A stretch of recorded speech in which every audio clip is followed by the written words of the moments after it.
All right. Sorry about that. Thought I was ready to go, and then apparently my throat decided it wanted to give me phlegm, so I figured I'd clear that up. Welcome, everybody, to Track Limits Racing, Season 3, Round number 5 at Silverstone. I am Fettuccini, once again, alongside Mr. Wildcapes, Phil Milwee. How are you doing this evening? Doing pretty good, man. Ready to get to some action here at Silverstone. Heck yeah. We are diving in. Round 5. It's a longer race this evening as we watch Andrew Selig take a quick dive into the barriers there on the start-finish straight is what I thought I saw there. But a bit of a longer race tonight. I believe our format is, I think, a 20-minute heat and a 100-minute feature. Do I have that right? All right. I suspect that pit strategy is going to be interesting, for sure. Yes.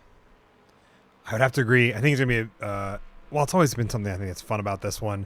50% across all classes in terms of fuel capacity. It'll be one that I think will play a bigger role here tonight than we see in some of the other evenings here on the calendar. Last time we were out was almost a month ago at this point at COTA, Circuit of the Americas. And that one was a doozy with, I think, action pretty much from green flag to checker, if I remember correctly. Yeah, it was a pretty wild event.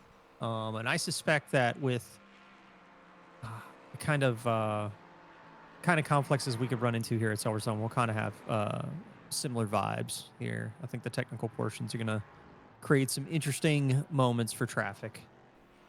I would have to agree. I think so as well, especially when you get into the Beckett's complex. Well, we saw a version of that, or a variant that was inspired by Mackett's and Beckett's in COTA.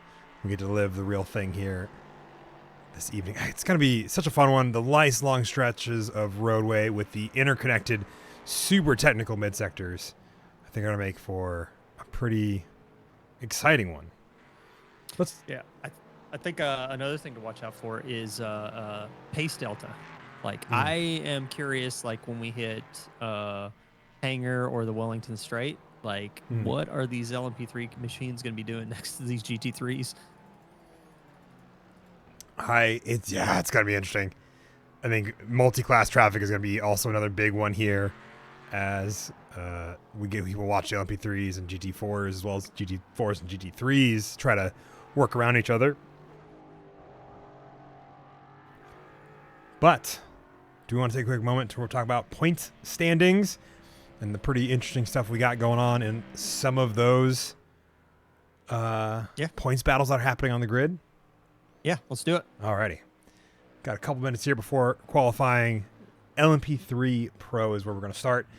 Jaden Ledbetter holding off Luke Patrick 167 to 162 with Gian Cardoso, Benjamin O'Shea, and Vincent LaRue rounding out the top 5. Benjamin O'Shea and Gian Cardoso only a point away from each other. I'm pretty sure O'Shea, unfortunately, is in the chat tonight instead of out on track as we are just getting done with the Thanksgiving holidays here in the U.S. So, thoughts there? It's really tied up at the front of LMP3 Pro. And shout out to Benjamin O'Shea and Gian, especially with the drop rounds and stuff like that, keeping Luke Patrick and Jaden in touch, I think is going to be pretty awesome to see. Just keep them honest, guys. Absolutely. Mark Coyne, Michael Lively, Scott Fleming, and John May are the 9 drivers in LMP3 Pro.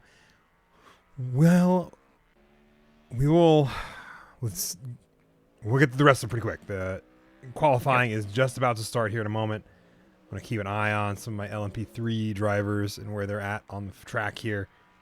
LMP3 AM, however, a little bit of a simpler grid, or a more complex grid if you're iRacing Live timing and have decided to display both at once, even though I want only one of them. Yes. Okay, cool. Well, we'll hit the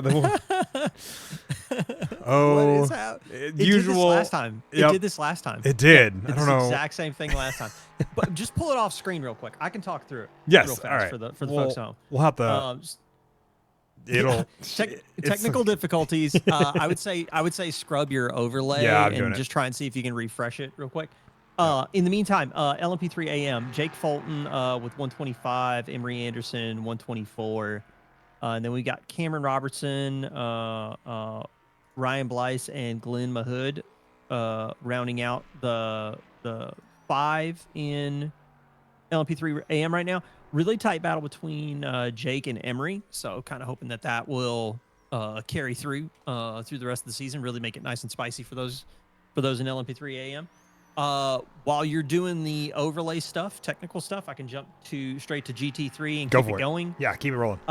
So yeah, Tommy Kogan in the lead of GT3 AM, ladies and gentlemen, with 0 races missed, 4 races under his belt, 177 points. But Ethan Hamlet with a scratch on the books, right behind him with 151. So when those drop rounds come into effect, it's a closer battle than it appears on paper.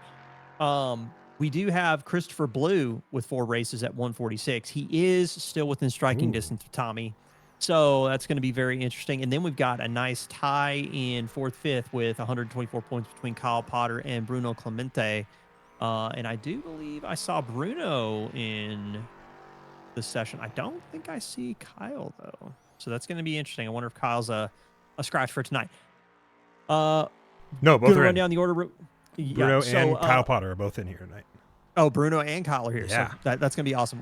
So we've got the flyers going on right now. So I'm going to try and get through the rest of them real quick while we're getting more of the overlay stuff, troubleshooting taken care of. Big change in GT4 Pro. Paul York is in first place because Paul York has the most points in GT4 period. But it is close. It is a spicy battle. We got Paul York, Ryan Buchanan, Andrew Mathias, Corey Lobner, Matt Pyle. No, Corey Lobner. So between top 4, 156, 155, 154, 153. Jeez. It is 4 points between the top 4. It could not get any closer in GT4 Pro. I think that's going to be pretty spicy. Matt Pyle outside on the outside looking in right now with 153.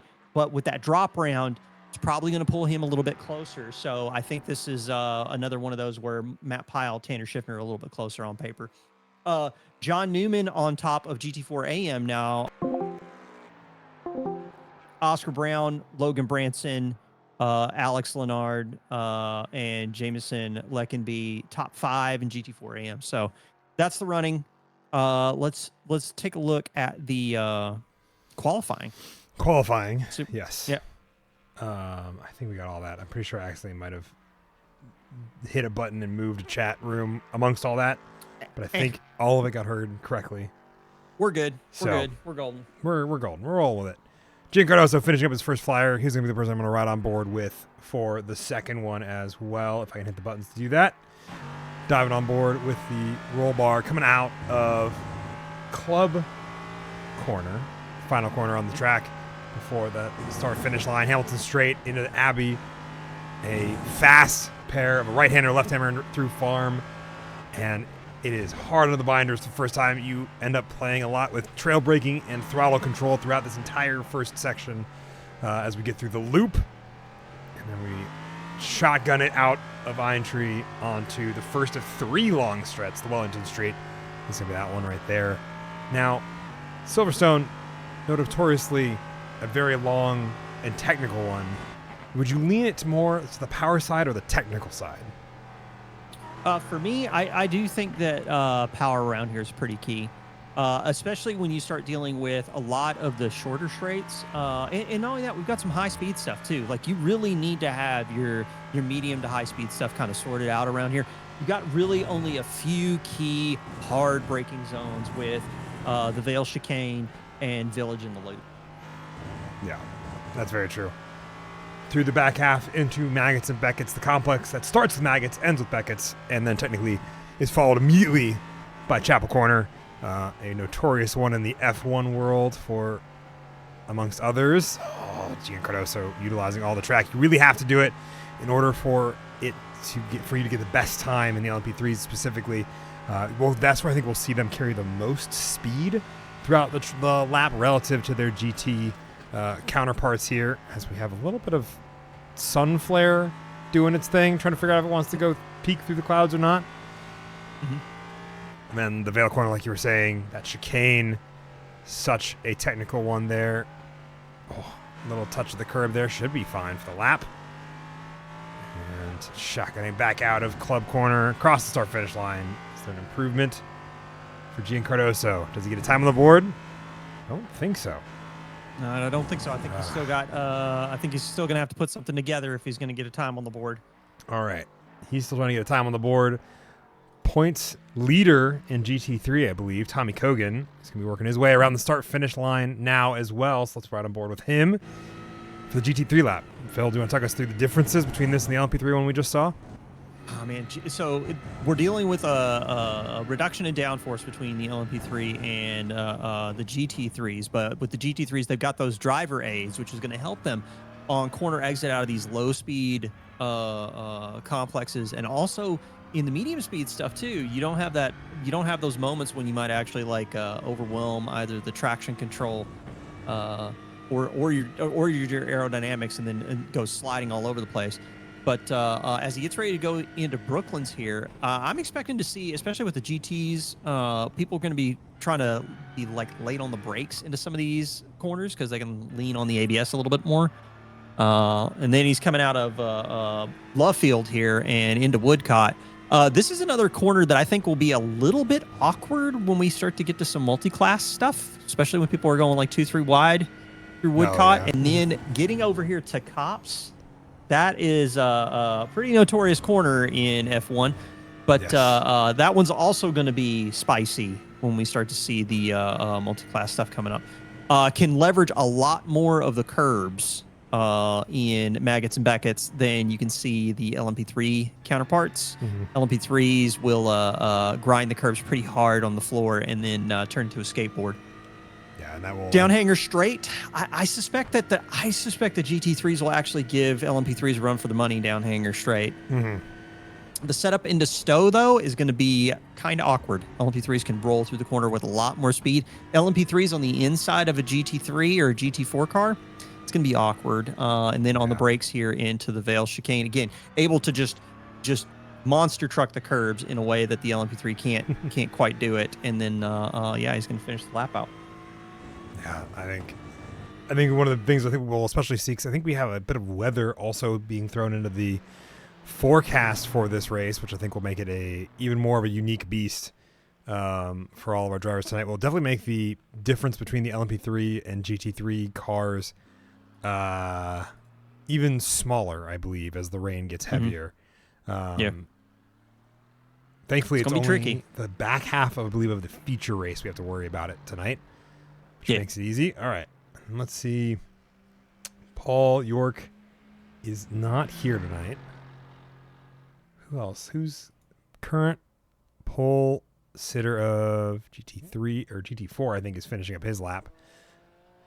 GT4 Pro. GT4 AM P2 overall. Wrapping up, I think, his third lap. Maybe. All right. He is wrapping up his third lap. Let's hop on board with him, though, for one. I hit the button to get on board. I think this will largely, as we're looking at these laps, largely look similar to the GT3 lap we just were on board with, but the difference is it'll be a little bit slower at the end of the straights. I think it's going to be that huge difference. And then a little bit of less speed, as there isn't as much downforce on these machines as there are the GT3 counterparts. And I think it's going to make for a pretty spicy qualifying session that comes to a close in the middle of me doing it. So, I mean, the session's rolling over is always kind of awkward in iRacing. Yep. But that said, I do agree with you. I think that GT4s in particular, they're going to be able to take some of the corners a little bit more, I guess you could say, conservatively. And especially having access to those assists and stuff, it's just going to be interesting because the speed differential between the GTs and the LMP3s, they're really not going to show themselves unless we get into some of the curves. But then when we're going down those monster straights, the GT3s are probably going to give LMP3s a run for their money. So we'll see, though. Absolutely. We'll have to give that a look here. Giving a quick rundown of the grid. We'll start with the LMP3s in the lead of LMP3. Luke Patrick going to lead off 2/10 ahead of Vince LaRue. Followed up by Scott Fleming and Jaden Ledbetter, who was up a second according to chat, but we won't know because he was one car length short of the line to get that time down. Finds himself in fourth, about a second back off of Luke Patrick's time. Cameron Robertson, the lead car of LMP3 AM, which I'm excited to see him mixing it up with Mark Coyne alongside on row number 3. Row number 4 is going to have Jordan Owens and Ryan Blyce. Last GT or LMP3 car on track, as it goes way too far, will be Jake Fulton alongside Gian Cardoso, who did not get a solid lap time in. Yeah. And that is your LMP3 field. Phil, GT3s. Oh, GT3s. Ethan Hamlet setting the fastest time around here, shocking nobody. But Bruno Clement actually leapfrogging Tommy Kogan to get on the front row of the grid. Tommy Kogan, Sean Sullivan's going to be your second row, followed by Kyle Potter and Christopher Blue. Ryan Nolan is going to be 7th in GT3 alongside Drew Friedman in 8th. And I believe we also have Tyler. I'm gonna say it's Crow. Like so. Yeah. Anyway, newcomer. Glad to have him here. He's going to be 9th on the grid. Awesome. 9 GT3s, 10 LMP3s. We'll see those drivers line up in those grids. And last but certainly not least, the GT4 field. One of my favorites, Nick Bowen lining up again alongside Oscar Brown in GT4 AM for the first row of the grid. Jake Hewitt, Tanner Schiffner in row number 2. Matt Pyle, Eduardo Zamora in going to be row number 3. It's such a mix-up of GT4 Pro and AM tonight. I'm stoked to see how that shows the pace throughout the rest of the race. Corey Lobner alongside Andrew Seelig, John Newman, Matthew Mathias, Sophie Bozeman, and Jeff Hedges are your... Oh my gosh. Too many drivers. LMP3s are off to the races to get us started. Luke Patrick getting a great launch. Jaden Ledbetter getting around Scott Fleming for that lead as they dive into farm and then to the village for the first time. Mostly buttoned up and zippered down. Ethan Hamlet going to lead off GT3 here. Another commanding launch. I think a pretty rough launch for Bruno Clemente. We'll see Tommy Kogan slide on by. Kyle Potter looking to do the same.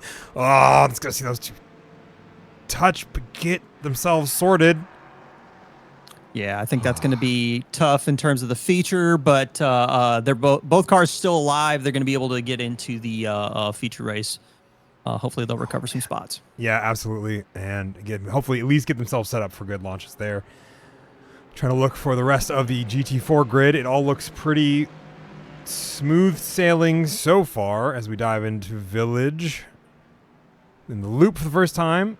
I was hopping back over to see. I thought I saw something. Andrew Seelig, John Newman. Of course, I look away from it for 2 seconds. John Newman finds himself around. Sophie Bozeman as well as Andrew Seelig, who I believe we saw having a bit of a rough start. Just pulled over the side of the road and has parked it for the evening as a result of Meatball Flag. Take a look at that here in a second. Yeah. All right. What did I miss while I was looking through our starts? Oh, man, it was just spicy. Like, it looked like in GT3 and GT4 in particular, things were particularly spicy. I'm really interested to see what happened with the Andrew Seelig crash. All right. You're going to have to look back. You're going to see it around time Jeff Hedges gets around John Newman. Okay. That's going to be when it starts about, I've got it marked at 3:52:43 on my timesheet, but yeah, that one looked pretty spicy. Yeah, the driver is getting around for lap number 1 successfully so far. Jaden Ledbetter still in third.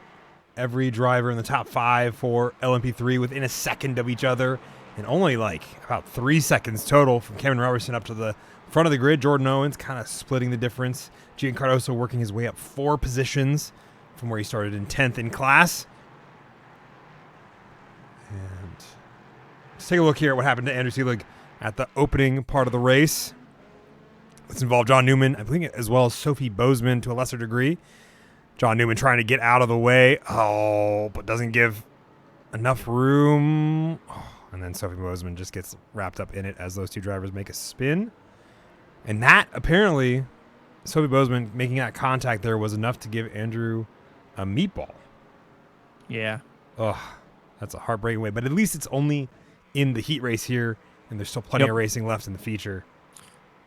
Yeah. Plus, if Andrew wants to leverage that fast repair, just don't take tires or anything like that. Possibly get back out on track. Try and maybe, I don't know, sneak a place or two if there's any kind of calamity in GT4, and then put himself in a better spot for the feature race. I think that is a wise plan to go with for the race here. Take a look at the battle between Tyler Crow and Christopher Blue towards the start here. Those two within a couple tenths of each other. And then Tanner Schiffner, Oscar Brown, Tanner Schiffner, Jake Hewitt, Jeff Hedges, all within a few tenths of each other. As I believe. And that's a GT3 Maka? Yeah. That is a GT3. That is, I think it's supposed to be in GT3. I don't know why. It's labeled as GT4? Weird. Let me check real quick. Yeah, we'll check the driver right here real fast. It's supposed to be in GT3. I'll get him moved. Okay. I'll move him on my end as well real quick. GT3. I'll move you. He is, I believe...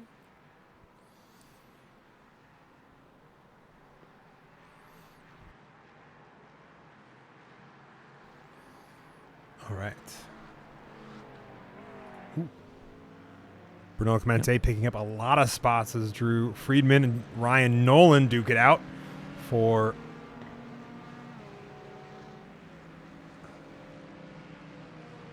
let's see here. Don't forget to put him in none for class 2. I have already got that sorted, so he should be all set now and properly marked with his GT3 brethren. Keeping an eye back on this battle here. Oh, there's a blinking Eduardo Zamora amongst all that. I was noticing that during race start. It looked like Eduardo was blinking a little bit, so hopefully that's not going to cause too much drama. So, oh, big jump over the curves from Matt Pyle. That's going to see him slide. Oh, that's probably going to be an unfortunate crunch into the barrier. But plenty of time to get that car righted. Oh, John Newman having to take evasive action, though. That car looks like it is pretty upset. Yep. Looks like we have a lot of drama here at Silverstone, like right out the gates. And, yeah. This is going to be a long day. With that said, does look like things are heating up between Jaden and is that Mr. Scott Fleming? It is indeed. Two of them. We haven't done an onboard yet in the race because it's always fun to do. See if we hop on board on the roof cam. Has Scott Fleming been setting faster lap times than Jaden Ledbetter the past few laps, which sees him within a few tenths at this moment as we're getting through the loop and that very technical sector number 1. 1 quarter. I was wondering, sir, could we see the track map? I'm just kind of curious where the LMP3s are in relation to those. Where's Ethan at? Ethan is no longer in first. Ethan is no longer in first. What happened to Ethan? Is that a disconnect? I'm going to go take a peek real quick. Yeah. Let me know. Drop due to packet loss. Yep. Oh, wow. Okay. Interesting. So Kyle Potter has the race lead as a result of that spin or that bit of contact between Tommy Kogan and Bruno Clemente, but those two have already worked their way back up into 3rd and 4th after falling to the back of the grid. So, let's take a look at what happens here between Christopher Blue, Ryan Nolan. I think those two went too wide through a couple of corners. Let's take a look at this battle as it unfolds. Ryan Nolan taking the shallow line through here, trying to give Christopher Blue all the space in the world. I think this was an intentional to let him pass, or...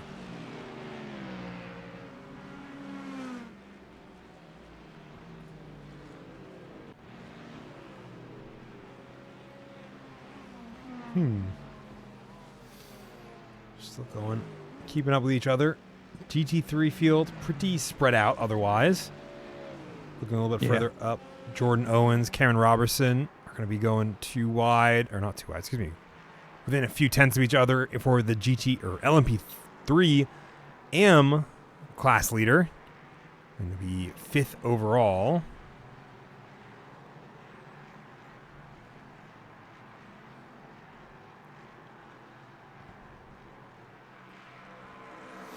So just looking right now.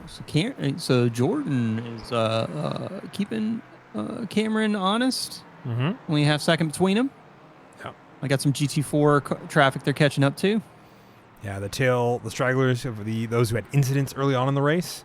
Matt Pyle, John Newman. There's Matt Pyle there in the shot. They are both working around as they get through the left field and out of Woodcote.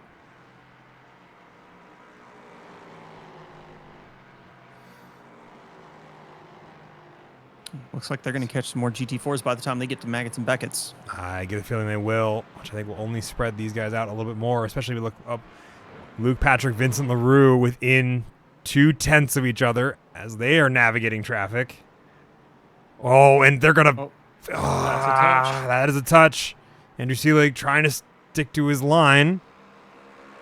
We'll see those two swap positions. It's really tricky too on corner exit there, especially when you get to Chapel, because the thing is that the LMP3s they might be expecting the GT3 to move like a certain way, but at the same time, GT4 is probably on the limit of what it can do aerodynamically, so it's only relying on mechanical grip pretty much through that corner. So if it starts to understeer in any capacity, it could catch an LMP3 driver by surprise. Absolutely. I think it's also the expectation of maybe a racing line versus what they thought versus what actually happened type deal. I mean, again, it's just about the limit of grip. It's like in a perfect situation when you got like maximum grip and stuff, the line may look a certain way versus when cars are just being loose. Lockup from Vincent trying to keep that car out of Corey Lobner's rear bumper. Able to do so. Swings around on the inside coming out of Aintree. Past these drivers. These drivers also still in a battle with each other. Corey Lobner trying to get around Eduardo Zamora. Around Oscar Brown.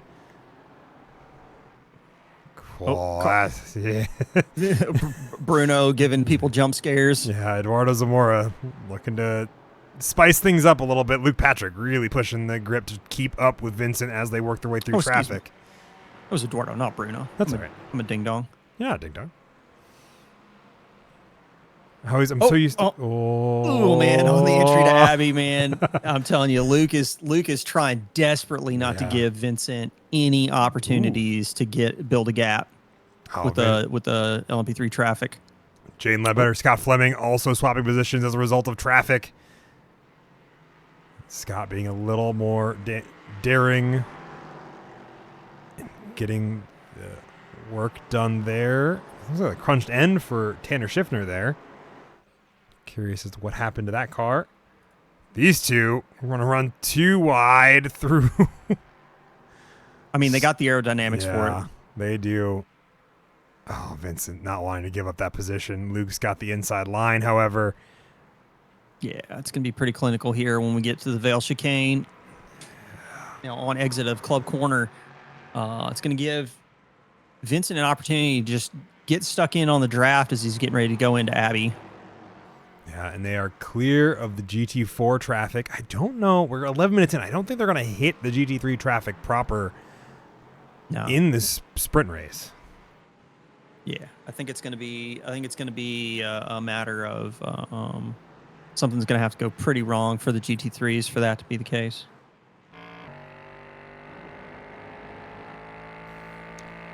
That is, I think, very much the case here. I'm trying to figure out. Taking a look here. These two, one of the close battles on track. Another close battle on track that I want to take a look at. Andrew Matthias, Corey Lobner.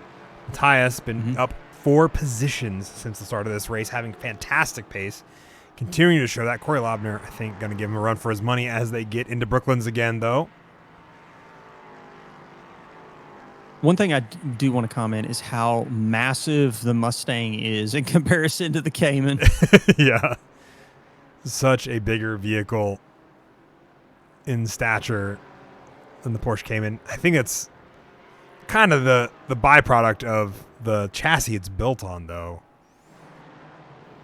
Yep. Yep. The Cayman is very much a smaller, more nimble machine than the Mustang, but Mustang does seem to be able to be holding its own in the GT4 category quite well. But we're gonna see if battle continues to heat up as we get to the end of the heat race. We do have less than 7 minutes. Yeah, we do. And Tanner Schiffner is trying to fend off Jake Hewitt in those 7 minutes for the middle step of the podium. But Jake Hewitt has such a run here. I'd have to find it hard press for Tanner to end up with the spot, especially with the damage on the front end that he has. I wonder where he picked that up from.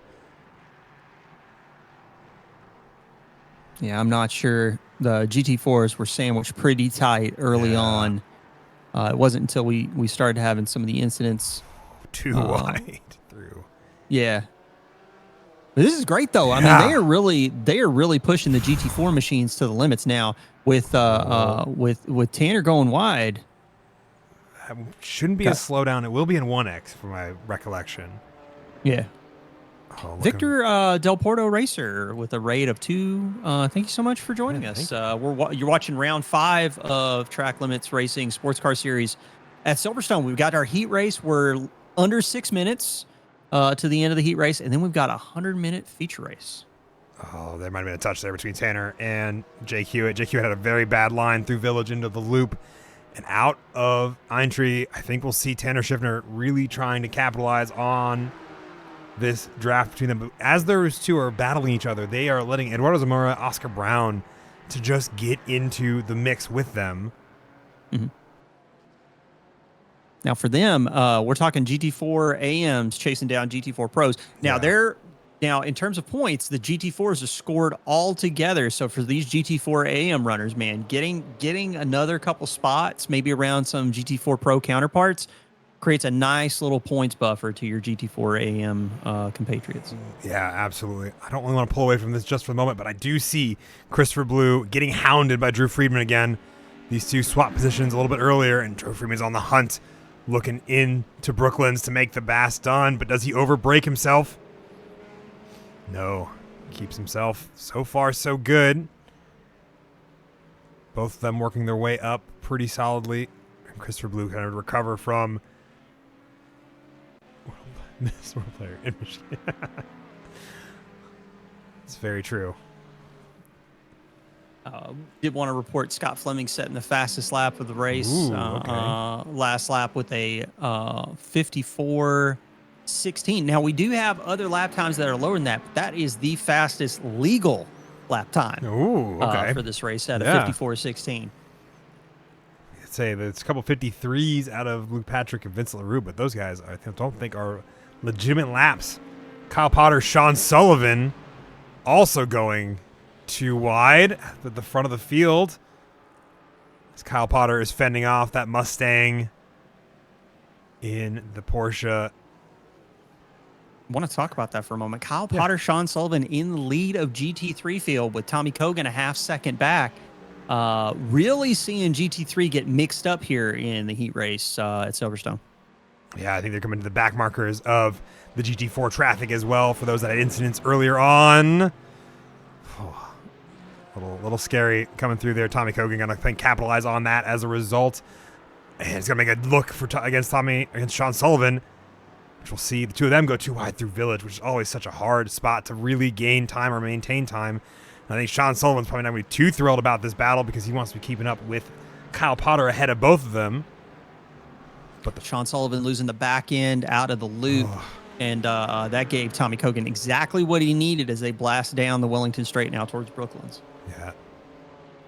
A race to keep up with here as well. Tommy Kogan starting second, right behind Ethan Hamlet. Started third behind Bruno Clemente. Getting a great launch versus Bruno Clemente and then having a quick, brief touch that caused both of them to fall to the back of the field as they recovered those cars.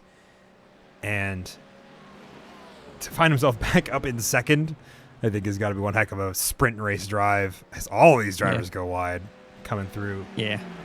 Is it Cops? Cops. I feel like we're missing an R there, and then it's Corpse Corner. Nope. Okay. I know we're not, but I feel like we are.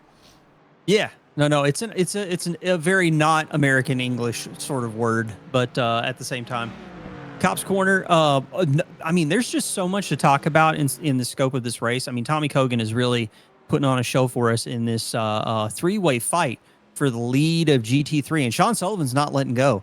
At the same time, Luke Patrick did find his way around Vincent LaRue, but Vincent LaRue looks like he might be on a little bit of a comeback. He's kept that delta below a half second. And then in GT4, I mean, we've got Bowen, Hewitt, and Schiffner at the top with Zamora and Brown 4th and 5th, respectively. Oh, man. Too many and not enough to watch all at once. We've been following with these three drivers. Take a quick look at these two as we get into, I think, what will probably be their final lap around here next time by. Lap times under 2 minutes, which means that with less than a minute to go, we should see the white flag come out this time by for these two drivers. So Vincent LaRue, I think, his last chance to find his way to the top of the sprint podium. And if not there, then plenty of room to get dialed in for the 100-minute feature we have coming up. Okay, I think I see another class discrepancy. I'm working it out right now. I'm going to get that updated and then tell you where Nick Bowen is in relation to the field, because he's actually GT3, but for whatever reason we got him shown as GT4. He's behind Christopher I think I have that updated correctly on mine because I see him as a GT4 driver at the lead of GT4. Weird. And not a GT3 driver. Interesting. Does that look... It looks like a GT... No, it is right. Yeah. It is right. That's a GT4 no, driver. You got it right. Yeah. I was reading it wrong on my end, so that's on me. All right. Well, Tommy Cogan's still holding off Sean Sullivan, Vincent LaRue, and Luke Patrick going to come around and out Woodcote onto what I would consider the back straight, the old start-finish straight into Cops corner. What if this has been a very spicy race here, man, and they're taking it right down to the wire. Yeah, I would have to believe it will go down to the wire. My guess is it'll go down to the wire in the feature race as well. I get the feeling the feature race is going to be very different, especially as we add more and more rain throughout it. Yep. We're getting the good racing, or the good easy racing out of the way first, and then we're going to see some heavy racing happen here in just a little bit of, a little while. So the LMP3s were getting close to catching up to some, I believe, some GT3s that were kind of like in the mix with some of these GT4s here, but yeah. That's checkered flag there, I believe, for these drivers. Yep. We'll see Luke Patrick come home in P1 just ahead of Vincent LaRue, who will come home in second.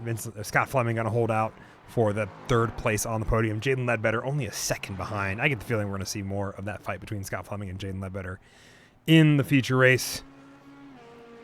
The rest of the field, though, is going to be working their final laps at the moment. Sean, Kyle, and Kyle, Sean, and Tommy. These three drivers a little spread out as a result of that GT4 traffic. Yeah, does look like Sean Sullivan made his way around Tommy Cogan again as they're getting close to the end of the race. Did want to comment on. Yep. Yeah, it's probably what it was, Jaden. I did want to comment on Cameron Robertson finishing 5th in the overall and taking the top spot in LMP3 AM. Yeah, able to do so. I think he was only a little ways ahead of Jordan Owens as well, by the looks of it. Yeah. So fantastic. I think we'll see a battle between those two drivers in LMP3 AM to keep an eye on. Bruno Clemente getting passed by Drew Friedman in the last lap here, trying to get around GT4 traffic. Eduardo Zamora as well as Oscar Brown. Oh. They managed to get it done without issue as they're wrapping up their laps and their races. Kyle Potter going to take home the checkered flag alongside Sean Sullivan and Tommy Cogan for that podium. Nick Bowen going to bring home that GT4 Pro podium alongside Jake Hewitt, Tanner Schiffner, Eduardo Zamora, and Oscar Brown. Those two drivers we just watched come across start finish line less than 2/10 apart from each other. And I think the third car of that podium is going to be John Newman, a little ways behind. And Eduardo Zamora are going to celebrate that GT4 AM victory with a half spin. Yeah. Fun stuff. We still got some more cars coming across the line. Sophie Boozman, Matt Pyle, John Newman, Andrew Seelig, who did rejoin the race after the meatball. So good on him. But yeah, we got some really interesting racing action coming up here in a moment with the feature race. Grid's going to get set based on their finishing orders. So no qualifying for the feature race. But yeah, talk about LMP3 Pro. Yeah, I would say LMP3 Pro, Luke Patrick going to win and come home just 3/10 ahead of Vincent LaRue, who I think was really pushing to get up to the top spot there. Scott Fleming and Jaden Ledbetter coming home third and fourth. Gian Cardoso and Mark Coyne rounding out the top six, with Mark Coyne finishing a little ways down in the overall LMP3 grid. Mr. Phil, the LMP3 AM grid. Yep. Cameron Robertson, Jordan Owens, really good finish for both of them. They were mixing it up with some of the LMP3 Pro runners, and Ryan Blyce, Jake Fulton round out your 4 LMP3 AM runners. Heck yeah. I've been super. I know it's something that I think we've seen go back and forth between whether or not we have a Pro AM championship in LMP3. It's one of my favorite things I think of this season is seeing the consistency of the drivers in this championship both show up and perform reasonably well throughout most of these. Yep. So GT3 is going to be Kyle Potter, going to take on that win a little bit ahead of Sean Sullivan, Tommy Kogan, rounding out the top three there. Drew Friedman, Bruno Clemente, Tyler Crow, Ryan Nolan, Christopher Blue, which I felt like he was higher up the order alongside Drew Friedman, but I'm guessing there's a late race thing there. We'll see it. Jeff Hedges ending 7 laps down. Ethan Hamlet ending 10 laps down due to upload packet loss. GT4 Pro, I think the race we were watching a good portion of in the closing moments there between Jake Hewitt and Tanner Schiffner. Mm-hmm. Yep. Phil? Nick Bowen's going to take that top spot with Jake Hewitt 7 seconds off. But Jake Hewitt, close battle with Tanner Schiffner there at the end and was keeping it exciting for everyone watching. Corey Lovner did manage to find his way around Andrew Mathias with Sophie Boozman and Bozeman and Matt Pyle rounding out the 7 in GT4 Pro. Yeah, GT4 Pro. Man, I think this will be another one to keep an eye on, especially that battle between Jake Hewitt and Tanner Schiffner, as well as if they can catch up to Nick Bowen up that top there. GT4M is going to see Eduardo Zamora get ahead of Oscar Brown by 2/10. I wonder if there was not some damage there between Tanner Schiffner and Oscar Brown that caused both of them to fall down a little bit. Because Oscar Brown was second overall in GT4 at the start of the heat race here. Finds himself, I believe it was 4th or 5th. Sorry, 5th or 6th overall. So John Newman rounding out that podium with Andrew Seelig finishing a lap down, but a fantastic result for those drivers as well. Thoughts as we get ready for 100 minutes of racing around here at Silverstone? Oh, man, the only thing I can think of is what is the strategy going to be? How could weather potentially mix things up if it shows up around those stint times? I'm just really excited to see what the strategy is going to be. One of the things that I do really enjoy in the sports car series is with our fuel limited capacity amongst all cars in the different classes, 50% tanks all around. I think it is really tricky to figure out like what kind of strategies work. And that's difficult in our normal sort of like feature settings. But when you get to these longer feature settings, it is particularly tricky to figure out how you're going to space out your fueling and when you're going to pull the trigger and take those tires. With potential weather getting in the mix over here, I mean, it is British. It is British. If the weather does get particularly British, it could be very challenging for them to navigate strategy-wise. Yeah, I get the feeling that'll be a huge part of what we see in the back half of the race. You've got the ability to pop up a radar pretty easily. Do you see any on the radar forecast Yeah, let's pull that up. Let me get that grab. So right now it does look like the weather right now is southwest, but it is incoming. If I take a look, we do have rain in the forecast. I'm gonna say it's gonna be somewhere in the neighborhood of 45 minutes from now. Okay. Okay. Because we are currently in the 7:30 slot window, and it does look like we start to get that rain around that 8:15 a.m. trackside time window. So going to be real interesting to see if the 45 mile an hour winds, 46 mile an hour winds, or kilometer per hour winds coming out of the west. Okay. I wonder if it's gonna pick up in terms of speed, but we do have 100% chance of precipitation once the rain starts to fall. Oh man, that means that we are definitely going to be in for some rain here as Luke Patrick gets this race started in style, just getting ahead of Vince LaRue, who has a slow launch. Jaden Ledbetter right behind him. He's going to pull off. Oh, Scott Fleming has to abandon ship as he does not give enough room, or tries to give a little bit of room for poor Jaden Ledbetter. They'll all work themselves out. Jordan Owens going to get around Kevin Robertson here early on as well. Kyle Potter going to lead off GT3. Tommy Kogan, Sean Sullivan picking up their battle where they left it off in the heat race. Tommy Kogan getting around Sean Sullivan early on here.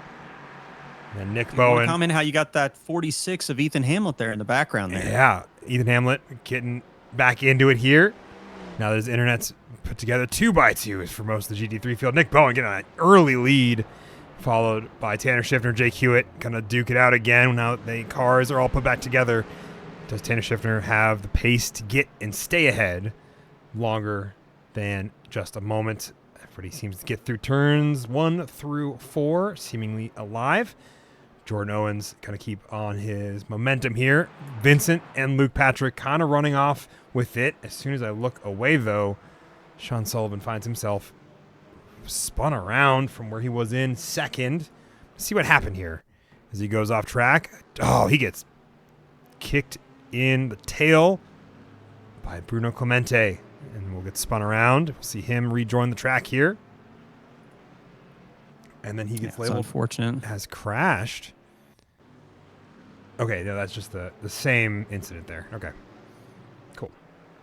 He is on track, still moving the right direction, though. Just ahead of Nick Bowen and them. Jaden Ledbetter, now the next one to find himself around. I think that was just let's see what happened there real quick. Going into Stowe, I believe, for the first time. Did he just put too much? Yeah, gets on the curbing. And like you said, turned it into a skateboard for a moment. Yeah, it'll get you every time. All right. Lap 1 complete. Everybody seems, for the most part, to be as they were. Tommy Kogan getting around Kyle Potter amongst all of this as well to take over the lead spot there. Bruno Clemente really on the hunt here as Kyle Potter has been having a bit of a slow start. Ethan Hamlet getting his way through the entire GT3 field in just about a lap. Finds himself in third, pushing out Bruno Clemente as they get through Farm Corner. I think Ethan has a point to prove. I think Ethan has a point to prove, but I do think that GT3 in particular has been mixing up quite a bit in this field. And Bruno is like nose to tail with Ethan as they go out of the loop and through entry, now down Wellington Straight. Yeah, I get the feeling these drivers are going to be sorted out at the end of 100 minutes time, an hour and 40 minutes. We'll see where they end up.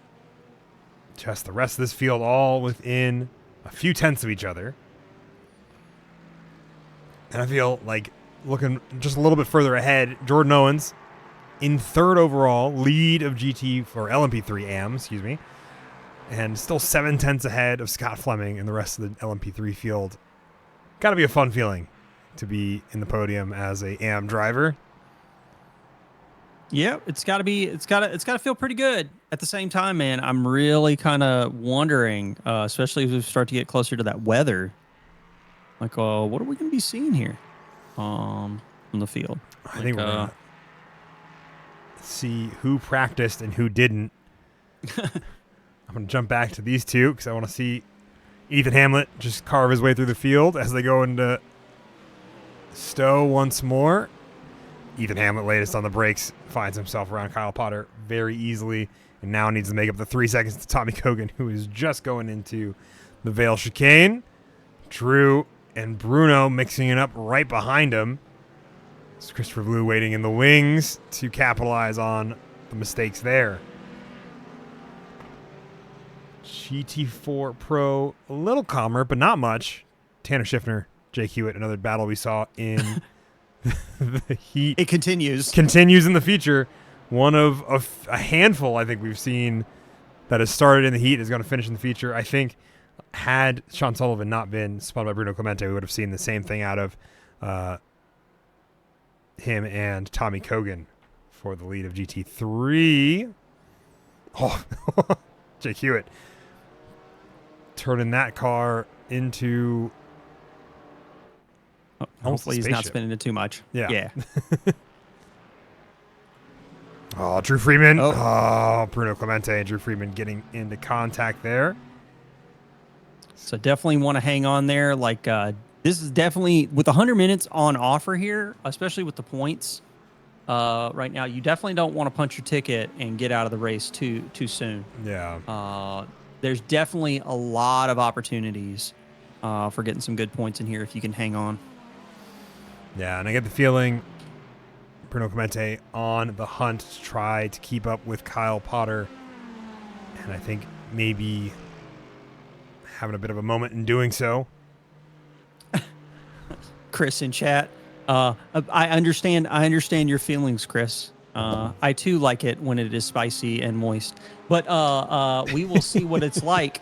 We still got a bit of time. Like I'm keeping my eye on the radar. We still got 42-mile-an-hour winds coming out of the west. Okay. But we don't have rain showing up on the zoomed portion of the map just yet.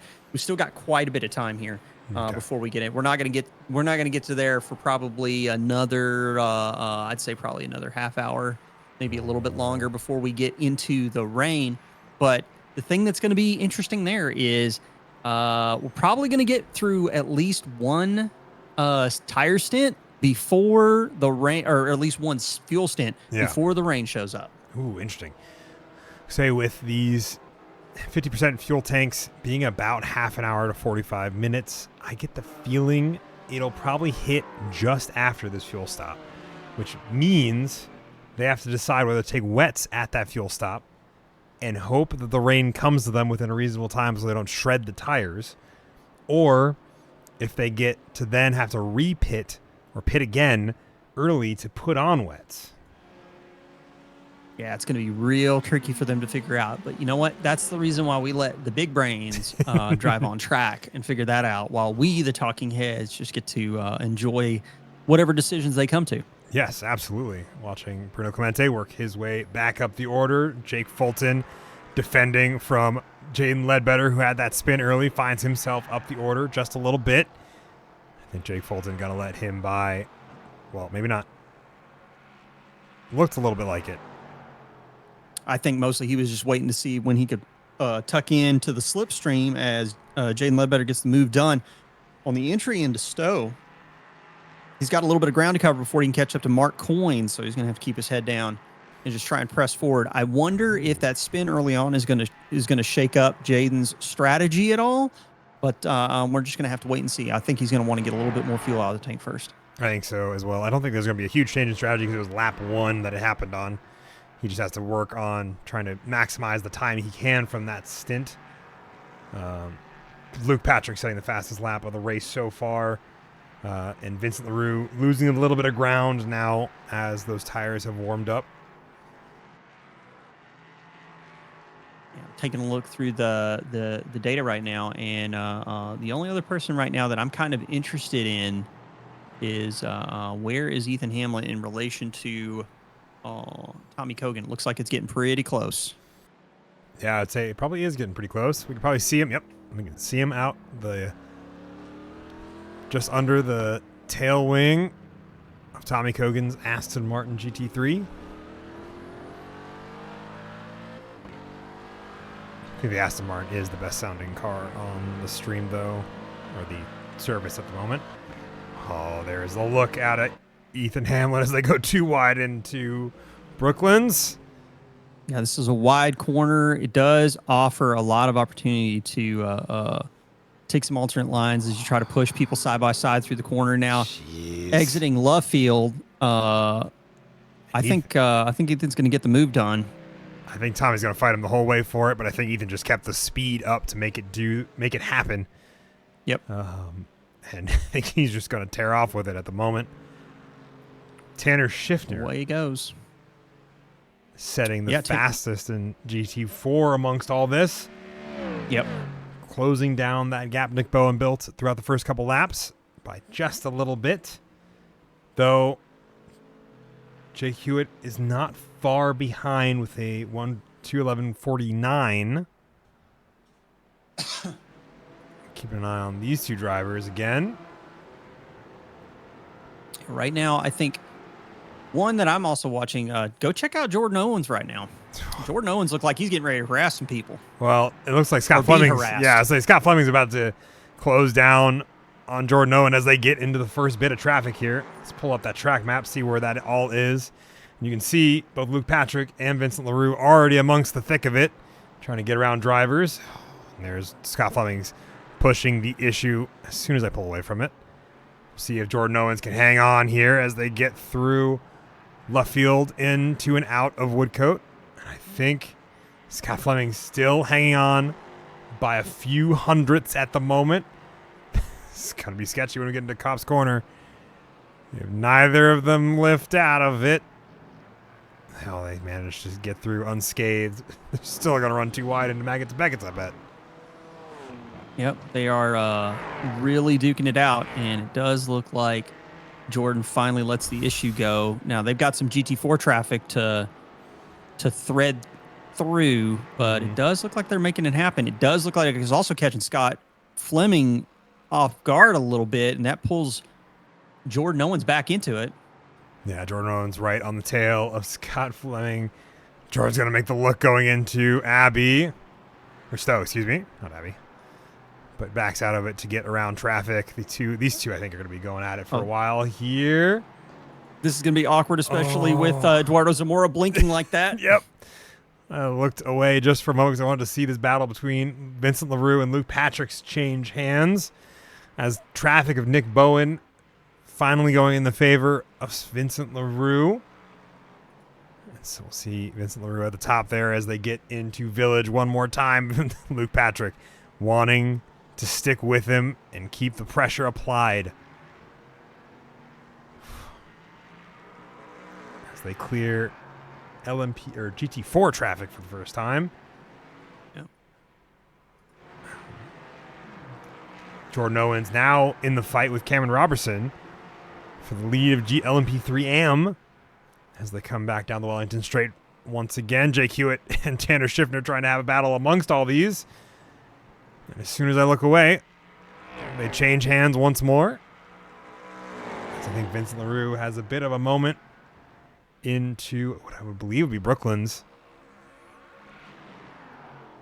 So getting set up again for another lap here. Vincent really doing a good job of just sticking to Luke Patrick. Now, the one thing that I'm kind of curious about, especially with these LMP3s, with these technical sections, I wonder what the dirty air is doing to these tires. I wonder if they're getting any kind of additional scrub. Now, depending on when they actually execute this pit stop, they may not care about these tires at all. They may be getting ready to throw these things in the bin and just switch on to wet weather tires, depending on how far they can push into the stint. Doing a quick weather check right now, we have a massive rainstorm coming from the westbound right now. Winds 43 kilometers coming westbound. Not yet in shot of the track yet, but I suspect we're going to be seeing be seeing that weather here pretty soon. We probably got I'd say about 30 minutes. Yeah, we'll probably see it slowly come across the track. You say it's in from the west, which means we'll see it towards the end of the lap along Stowe and the Vale Chicane.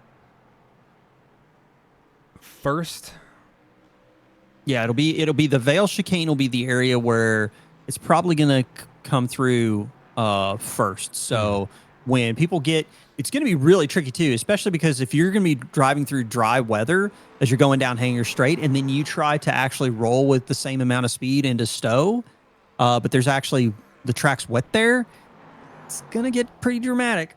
I think it will be. I think it'll be one of the big things we'll see the difference between the LMP3 and the GT3 in the wet in terms of how they're able to, maximize their braking with the result of more assistance that the GT3s will have over the LMP3s. Yep. Not by much, but just enough. I want to see what we saw an onboard earlier with. I'm trying to see if there's any difference in the inputs that we see out of Vincent LaRue as we're going through Maggotts and Beckett's. You were talking about that dirty air. I'm curious if there's a difference in the driving pattern that we see as a result of that dirty air. Definitely looks like he's working the wheel a little bit more. Yeah, it does give me the feeling that he might be dealing with a little bit of understeer. Getting set up now for Stowe Corner. It does look like actually Luke is starting to pull a little bit of a gap. Yeah. I think that is the case as a result of the dirty air, maybe. Maybe Vincent pushing this car to try to keep up with Luke Patrick. It's going to be interesting to see how this battle continues to play out. Taking a look at the data, Bruno Clemente and Tyler Carreau look like they're getting into a pretty close squabble. But really the fight to watch probably right now is going to be, I believe it's going to be Matt Pyle. Can't tell. I think it might be him and is that... Looks like Eduardo Zamora. Eduardo Zamora? Yeah, especially with that blink. Which is going to make Matt Pyle think twice about where he's going to be putting that braking marker. Bruno Clemente and Christopher Blue also getting into the thick of it as Drew Friedman gets passed by Sean Sullivan as a result of an off track there. Jump away to look at that real quick. Also take a look. This battle for the lead in GT4 Pro also going to be heating up as Tanner Schiffner and Jake Hewitt find themselves less than a second apart from each other, of Nick Bowen just ahead. Yeah. So let's see if I can ride on board with Jake Hewitt. Yeah, it does look like Tanner's actually giving Nick more harassment right now. I think Jake's just kind of just hanging close. I did see the tail end whip out a little bit from Nick. Actually, yeah, just there. he is losing it. He actually just went over the grass. Yeah, I saw that. Like super loose car. Let me hop on board with Tanner. I want to see, get a little closer look for Nick Bowen. I wonder if these tires are a little hurt. Yeah, I wonder if Nick might have been pushing a little too hard, or maybe he had some sort of moment or whatever. But definitely looks like the rear end of the Aston not planted right now. And, I would bet that he's still got, like a little ways to go before he's going to hit that first fuel stint. Yeah, I mean, we are only 17 minutes in. I believe it's about 30 to 35 for these, 35 to 40 for these GT4s. Well, Tanner Schiffner, we're right on board. I want to see if there's something I can tell about Nick Bowen's car, maybe some damage from a incident with lap traffic. Doesn't look like it. Yeah, I don't see it. One thing I do see, though, is it does look like Nick is taking a little bit more of a conservative approach to the technical portions. He seems to be basically wanting to start turning towards the apex a lot sooner than Tanner is. Tanner is trying to roll as much speed through those technical corners as possible. He's going a little bit deeper. Might even look like he's overshooting the apex a little bit. But I'm kind of curious if Tanner's got something figured out that Nick hasn't quite cracked yet for the Aston. Yeah, I wonder if there's just a difference in the driving drivability, I should say, of the BMW as well over the Aston Martin, in conjunction with what you're saying about how that drive style gets applied. As we're looking at them once more, taking a look up ahead, Vincent LaRue, Luke Patrick still in a battle for the lead of LMP3 Pro as well. Jordan Owens, Cameron Robertson, that battle cooled down. A lot of the battles in LMP3 have cooled down for the moment. We'll see how they pick up after the pit cycle. GT3 is in a similar fashion. Tommy Hogan 5 seconds behind Ethan Hamlet. Yeah, Ethan stormed from the back of GT3 to get to the lead. Ethan Hamlet just seems like he's driving like a man possessed.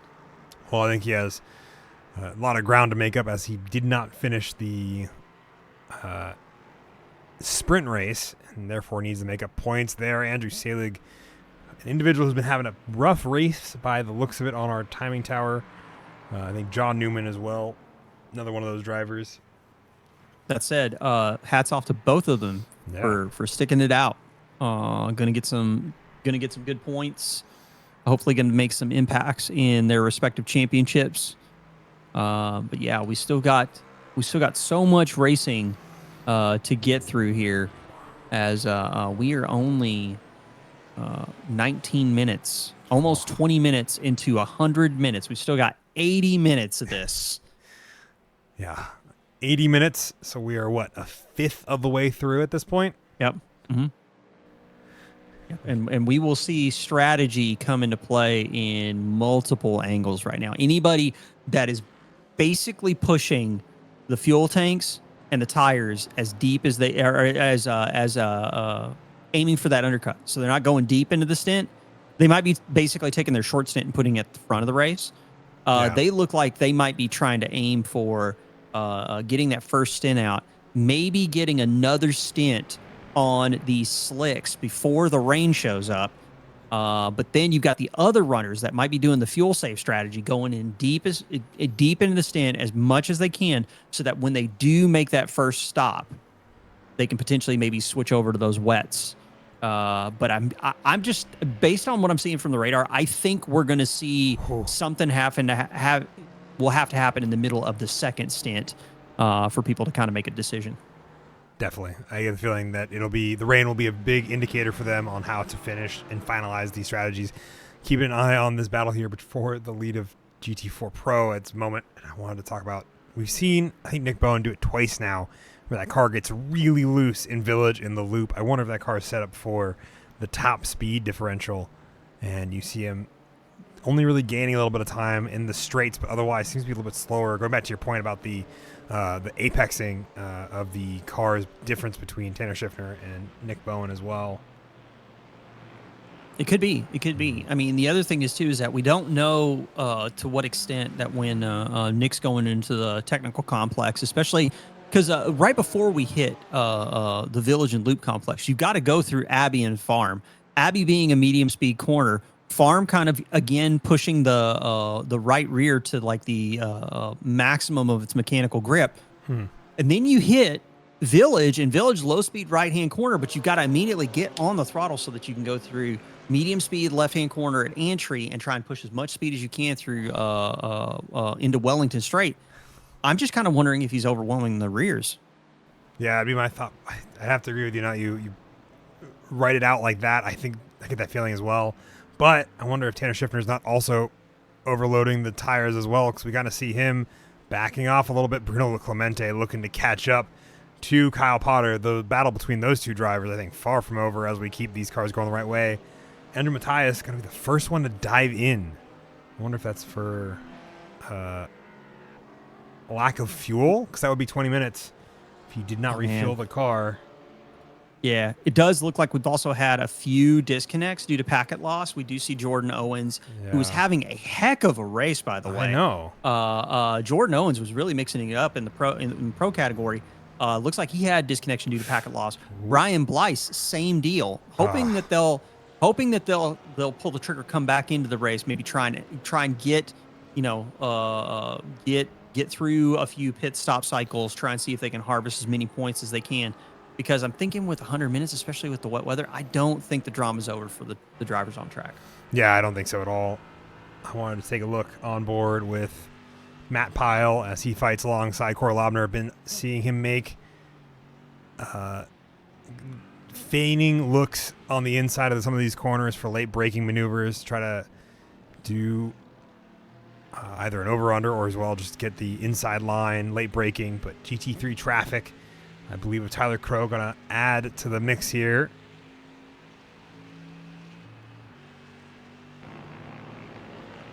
And Corey Lobner, I think, having a better luck in the second sector than he was in the first. Especially with Sean Sullivan coming around as well. Matt Pyle's going to look for the pick and roll here to try to capitalize on it. Is unable. I don't think he's going to be able to, yeah, I don't think he's going to be able to make the move on it. I don't think so either. We'll see if he can bring that battle back together. Ooh. Corey Lobner has a moment going very deep into, I believe, Chapel. And that's going to give Matt Pyle an opportunity here as they get ready to line up for Stowe Corner. Yeah, you see that. Those two battling it out. And Matt Pyle's going to pick off there. Vincent LaRue trying to work his way around the outside of Luke Patrick. Unable to do so as they are working through traffic for the second time.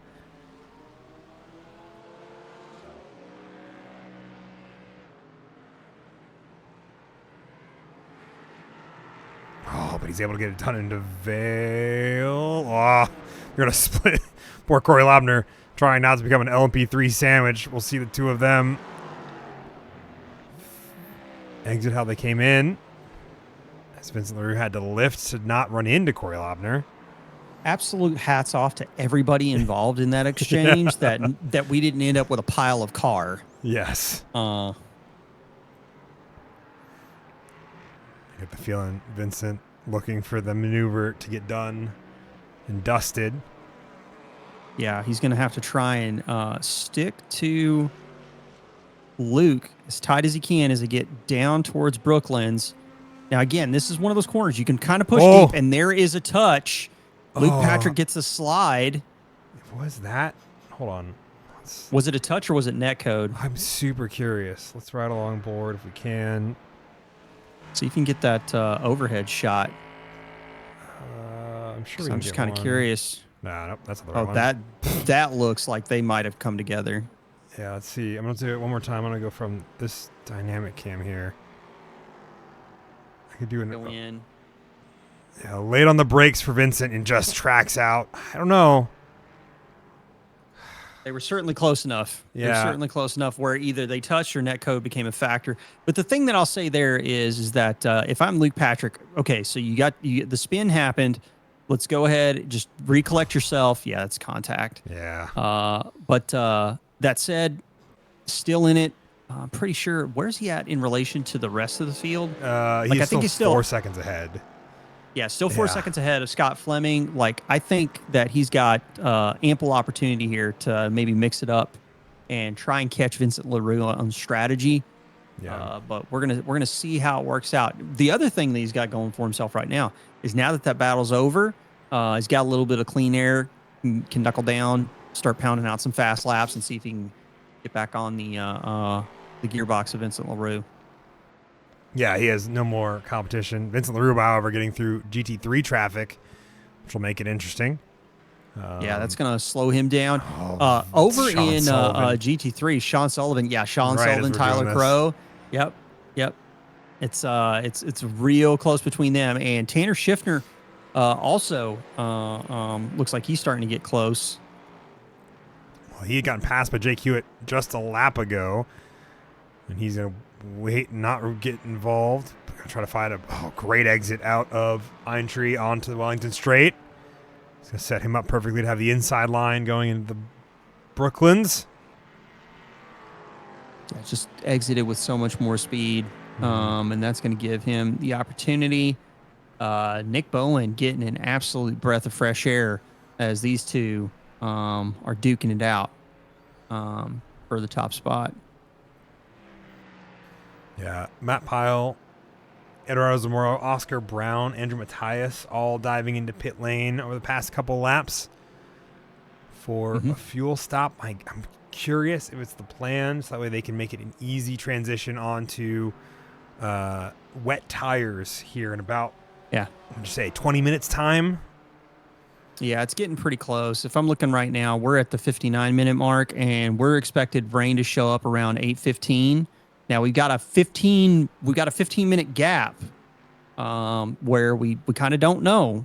Like, we're going to start getting into a little bit more of the finer grain time. Wind speed has picked up, 47 miles an hour coming directly westbound now. So or out of the West. A lot of people coming in for pit stops right now. I'm thinking we're hitting that moment where it's just down to fuel. Probably people are going to be pulling the trigger on this, but because we're at 29 minutes solid. And again, I'm just very interested, and it is an absolute wall of rain that is coming from the southwest. Kyle Potter, oh man, wall of rain from the southwest right along that final kind of section between Stowe and Club Corner as we'll see that rain hit first. And I'm curious, Kyle Potter able to squeeze one more lap out because of the nature of the circuit and how much you're on the throttle. It doesn't surprise me that our our fuel stints are a little shorter. Mark Coyne, Jake Fulton also able to stay out for a lap or two. Yeah, and pit stops. We can talk about pit stops here in a minute while we hang out with Kyle Potter as he's trying to squeak out as much as he can get out of a tank of fuel. Just talking LMP3s right now. Big pit stop delta between Scott Fleming and the rest of the field right now. Well, actually, Jaden Ledbetter, Scott Fleming, both of them 14.3 for Jaden Ledbetter, 14.5 for Scott Fleming. Okay. And then you've got the rest of the LMP3 runners that are hitting 22s and higher for their pit stops. So big difference. I'm kind of curious if Jaden and Scott just doing that fuel stop because they know they're going to be coming in about 15 minutes to get different tires. That's kind of my thinking. I'm super curious if they went light on fuel to make a plan to stop it at the 45 to 50 minute mark. Yep. Just go for a splash. Take your splash now. Yeah. And then try and see if you can just eke it out.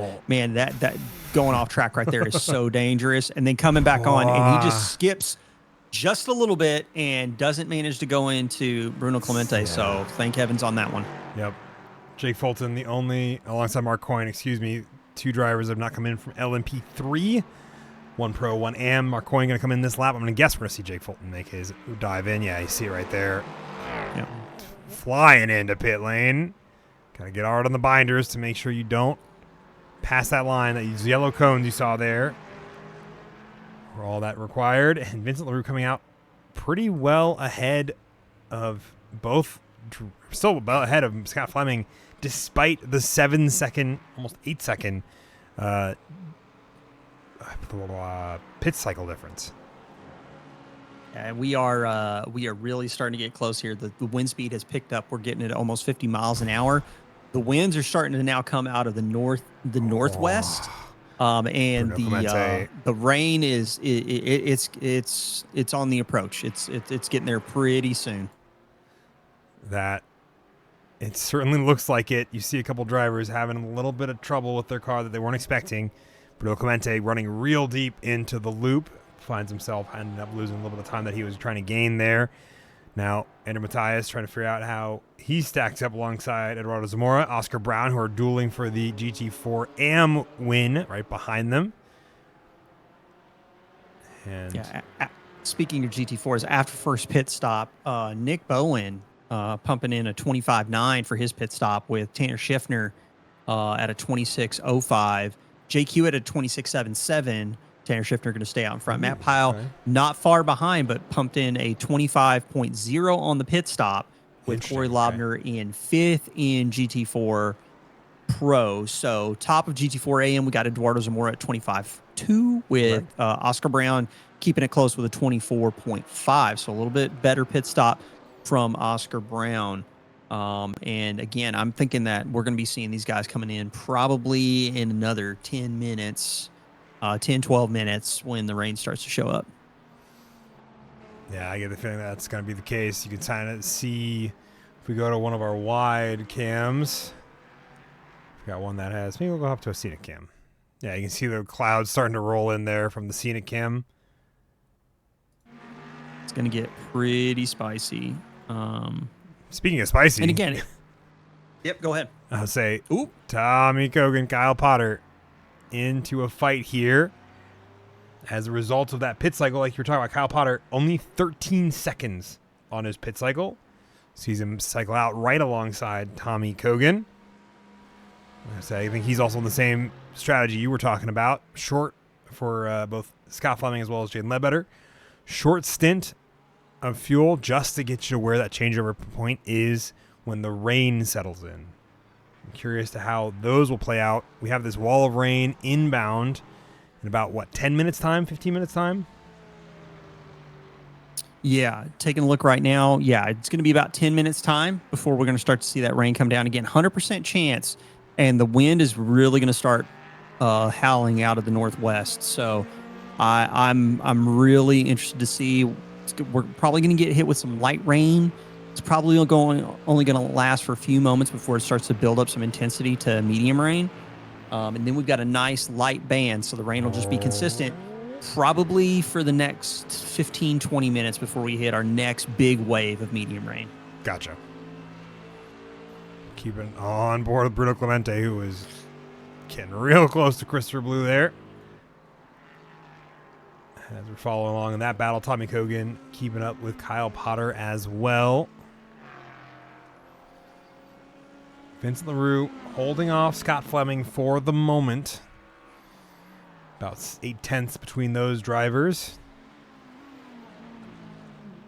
The battle to watch right now between these two, and then the battle for GT4 AM, as well as Andrew Mathias wrapped up in that. A little ways back. I was going to see if Bruno has the look. Late on the brakes, but Christopher Blue doesn't buy it. Leaves him no room. Tommy Kogan right on the tail of Kyle Potter as Vincent LaRue in the lead of LMP3 Pro, trying to get around these two drivers, looking for the over-under. Scott Fleming going to get right up alongside there as well as a result. Tommy Kogan forced to go a little bit wide. Not a problem, though, for the GT3 drivers. But boy, how to look at that speed similarity between these three drivers as the GT3s and LMP3s find out their max speed really isn't all that different. Scott Fleming's going to have to thread this whole situation. Oh, man. Vincent LaRue. Yep, loses a little bit on corner exit. And we're getting to that phase where the rain's about to start falling on the Vale chicane. Keeping up with Tommy Kogan here.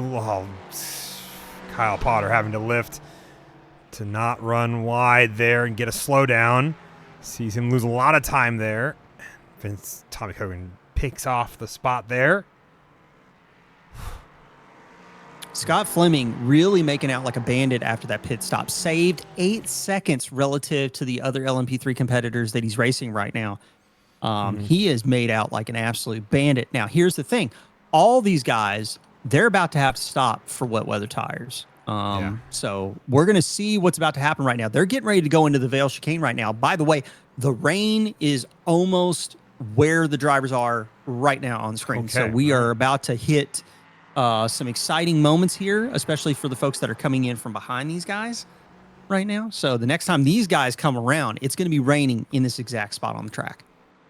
Yeah, I get the feeling it will be. We'll see how that develops here. Oscar Brown and Andrew Mathias, I think still in a little bit of a fight with each other. Ethan Hamlet running off into the sunset, 22 seconds ahead, I believe, of Tommy Kogan.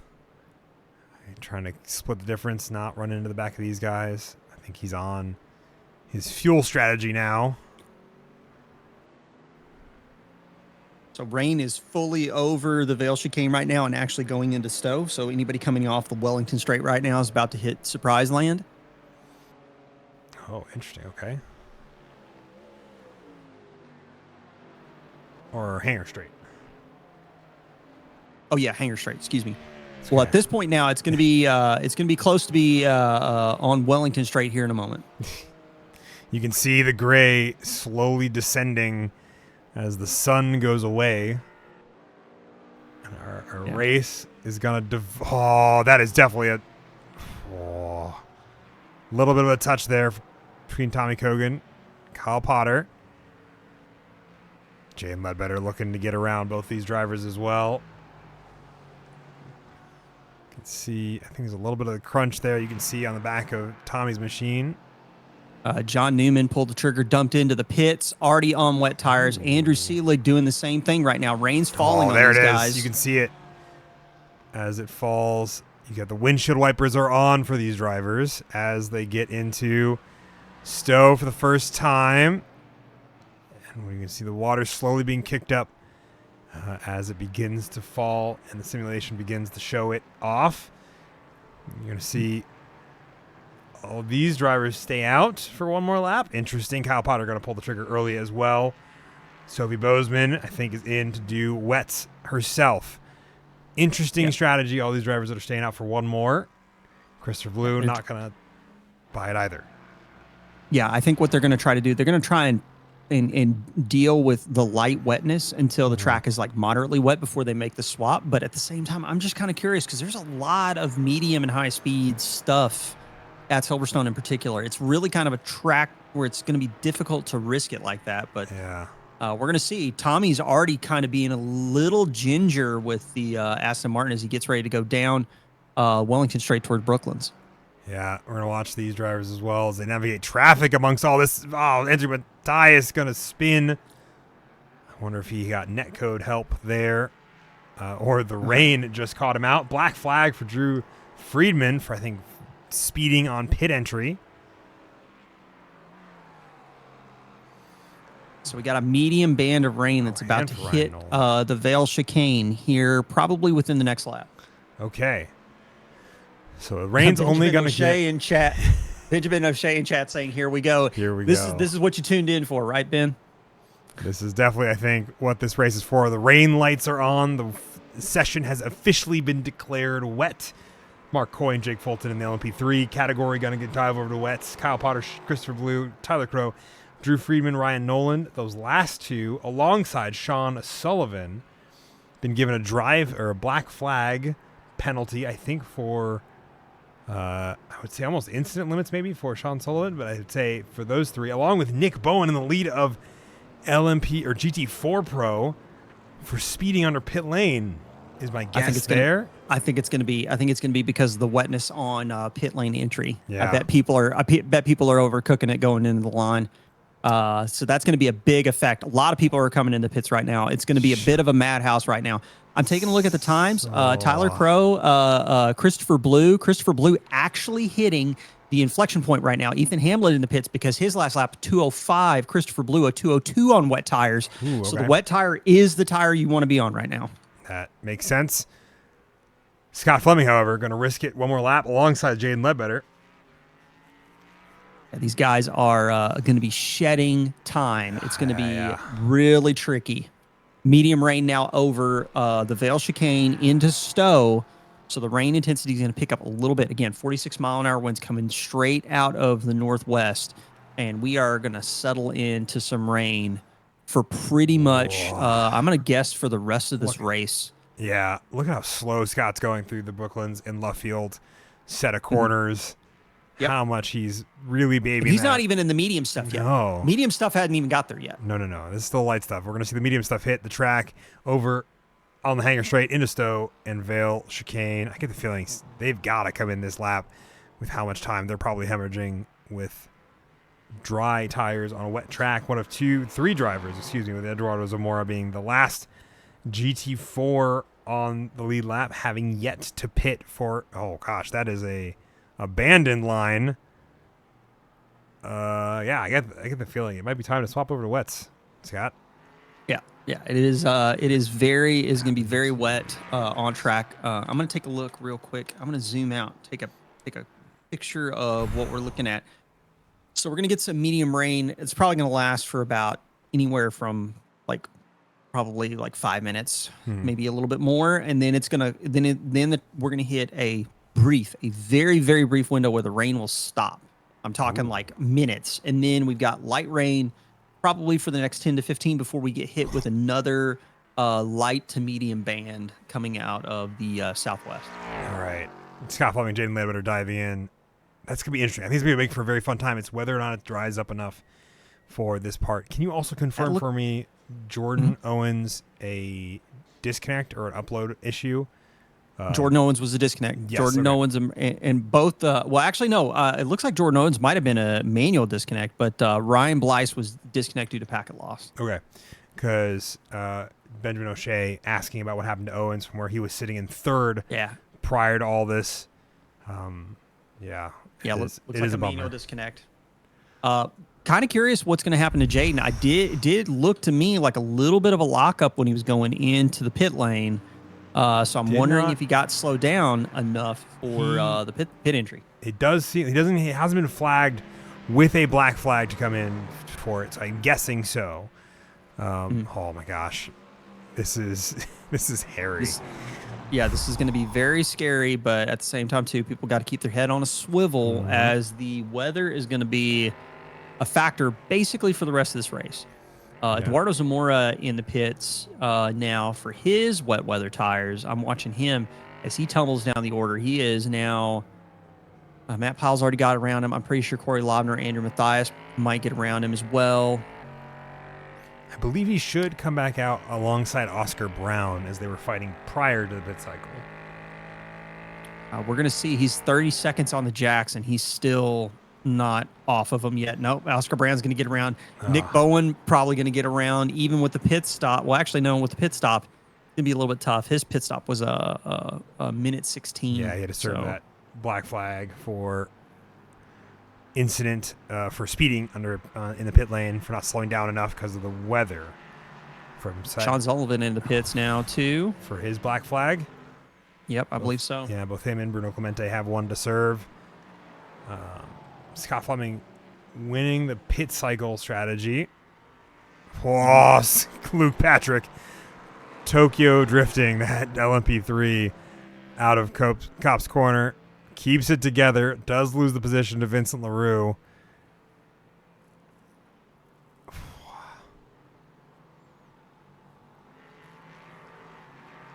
That's the kit. And Scott Fleming losing a little bit of time to Vincent LaRue and Luke Patrick as well. And you can already see the water puddling up on track. Yeah. As we... This is exceptionally British weather. I would Yep. say this is not your typical. This is your exceptional stuff. As we get, let's take a look at this battle between these two GT4s. Now for the lead of the race, as Nick Bowen has fallen behind them as they go too wide down Hanger Straight. So what this is going to be about, ladies and gentlemen, is who has the better setup for wet weather. I'm kind of curious. This actually makes me think of kind of like back towards the feature race, right? With the exception of Ethan getting the disconnect.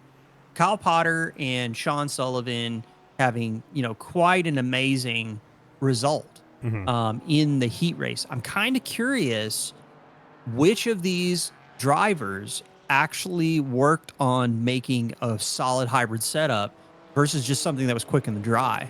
That said, we got an LMP3. Is that Scott Fleming in the wall? Nope. That is not Scott Fleming in the wall. So that might be, hopefully that's not Vincent then. That car had red on it. I'm trying to figure out which one it is. Oh, no, it might have been Cameron. Well, if it is, Cameron also looks like he's run fine, which is why I'm super confused as to who this could be. That looks like it was a GT4 of Andrew Seelig. Because he's missing a front end. There was an LMP3 that went in the wall that I saw, but it doesn't show on the thing. Yeah, that's okay. I mean, that's all fine. It's all well and good. But the tricky conditions are catching people out all over the place. Definitely gonna want to keep your head on a swivel. And even if you get caught up in some shenanigans, this is not the race to punch out of. We still have 51 minutes left. And this is not the only drama that people are going to experience. Yeah, Vincent LaRue battling with Scott Fleming for the lead of the race. Coming down Hanger Straight. You can see Luke Patrick in the background in the spray between these two cars as they work their way through. So medium rain is about to leave the track. And then we've got a little bit of light rain for bit, and then we're just going to have the absolute briefest of moments where the rain probably going to come to a complete stop, but then it's just going to amp right back up. We're going to go back into some light to medium bands almost immediately. Okay, that's gonna be. I think that's gonna make for interesting racing. 'Cause I think it may or may not dry out the track just enough for drivers to kind of figure out what they're doing. Oh, Tanner Schiffner now battling Matt Pyle. I think this is one of those drivers. We get the feeling, at least I get the feeling, you talk about those hybrid setups versus what's fast in the dry. Oh yeah. Jaden's back in it. I mean, he's not far off Luke Patrick, so. No, 2 fantastic pit stops for Jaden Ledbetter has really helped him recover from that early spin. I think he would be alongside Scott Fleming and Vincent LaRue for the battle for the lead of this race had that spin not happened. But I think he's had a fantastic recovery drive as a result. And these 3 drivers, all in GT4 Pro, within a couple of seconds of each other, and Matt Pyle hounding Tanner Schiffner for the second and third positions as they get through Farm and Abbey once more. Really Abbey and then Farm.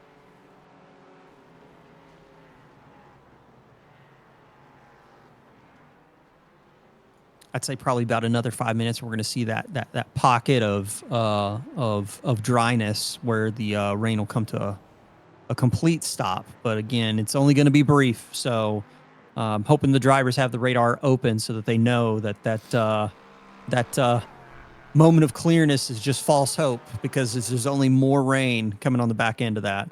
Wow, the rain on track. The puddling is already massive through Maggots, Beckett's, and Chapel Corner.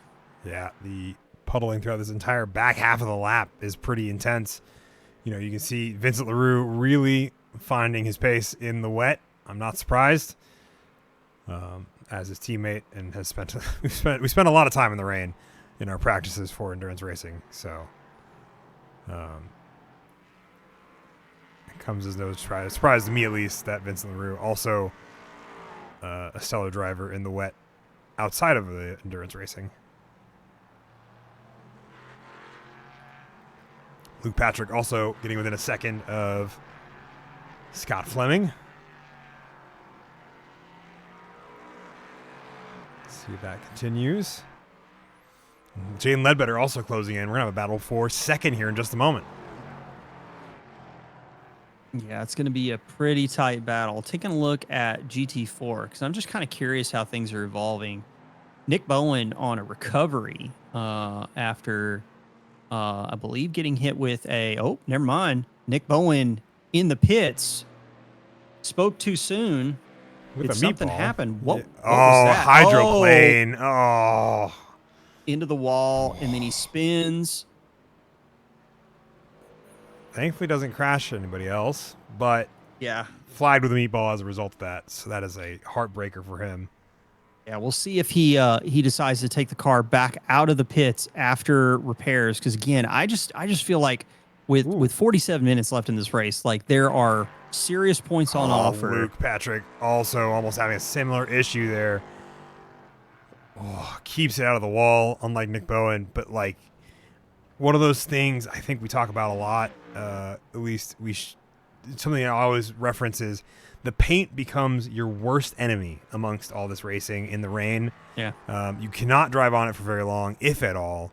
And then as soon as you forget about that and take the rain line, we saw with Luke Patrick earlier when he had that amazing drift save, but it's one that often catches us off guard.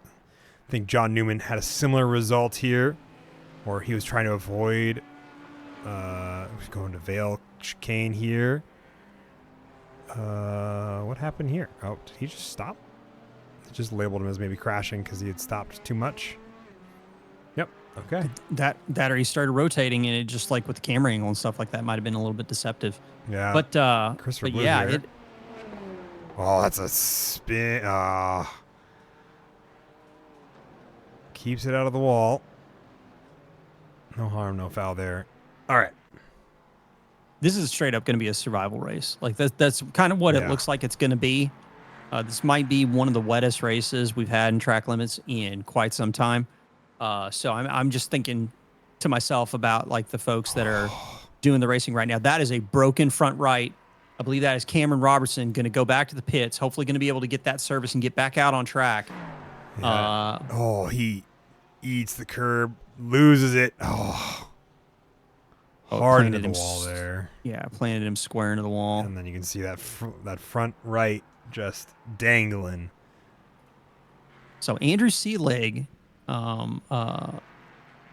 was out on his third pit stop, 4 minutes of repairs. Back out on track, though. Going to try and harvest as many points as he can. So shout out to the 36 as he's just trying to make it happen for himself. Still waiting to find out if Nick Bowen's going to pull the trigger and get out of the pits or not. He's been in there for 2 minutes. Could be dealing with some tow and potential repairs if he's not taking the fast. We do have that brief moment right now where at least on the north side of the track, it's out of the rain and the western edge of the track is about to hit that dry pocket.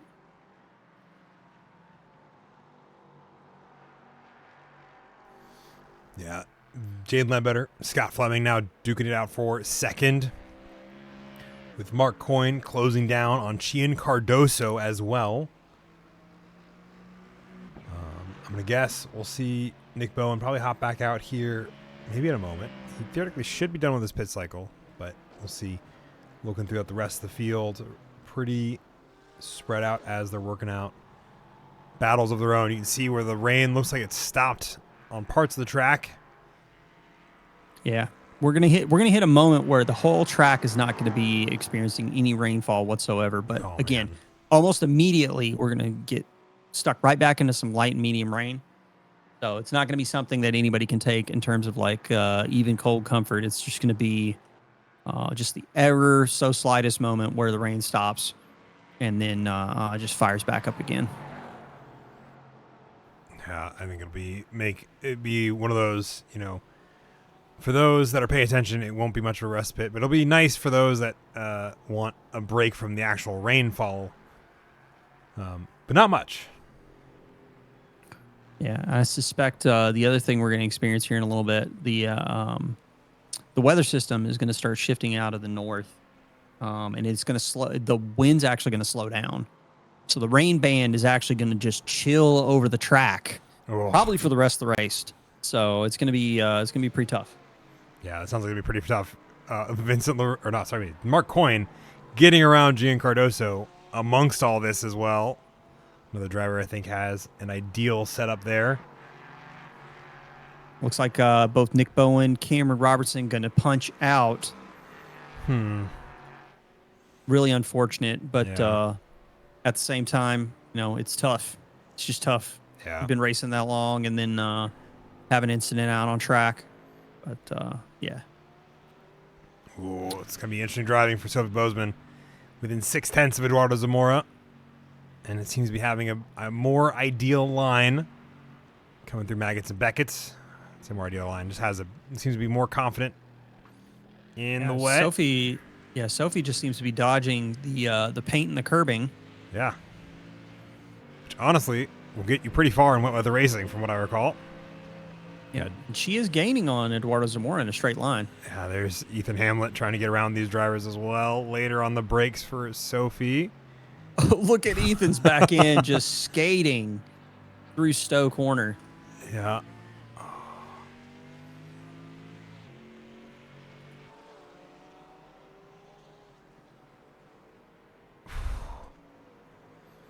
Keeping an eye on this fight as it's the only one right now on track.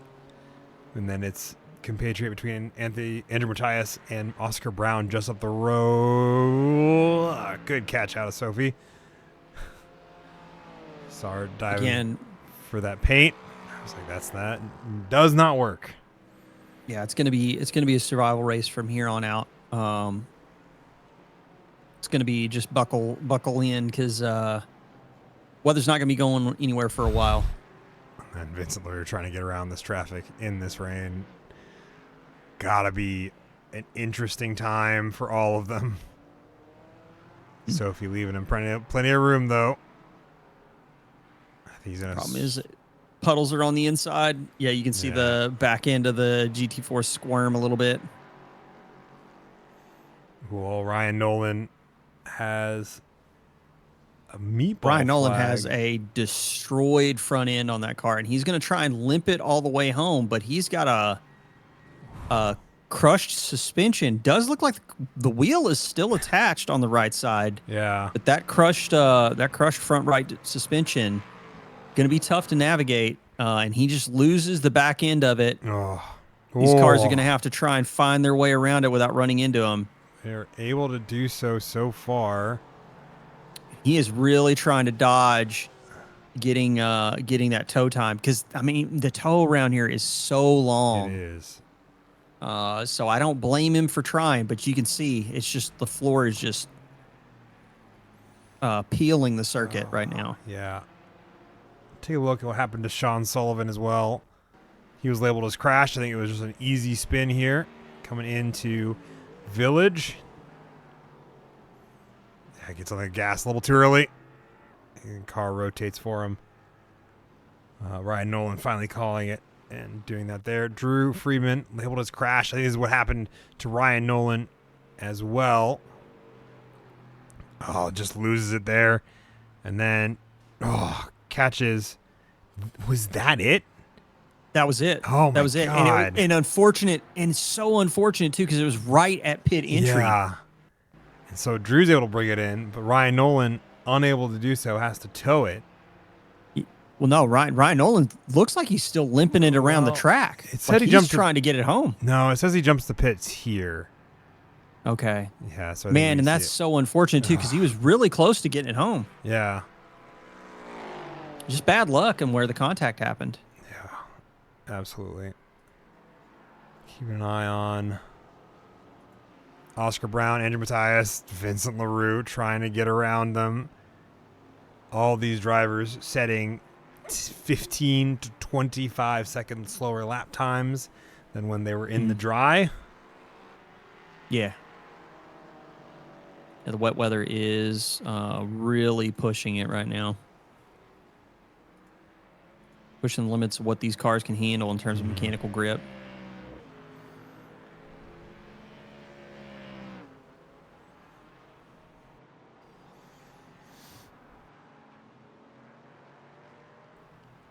Are you a big fan of wet weather racing? I mean, it kind of depends.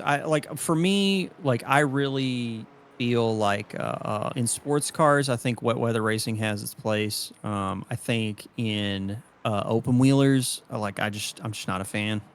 Just not a fan. Interesting.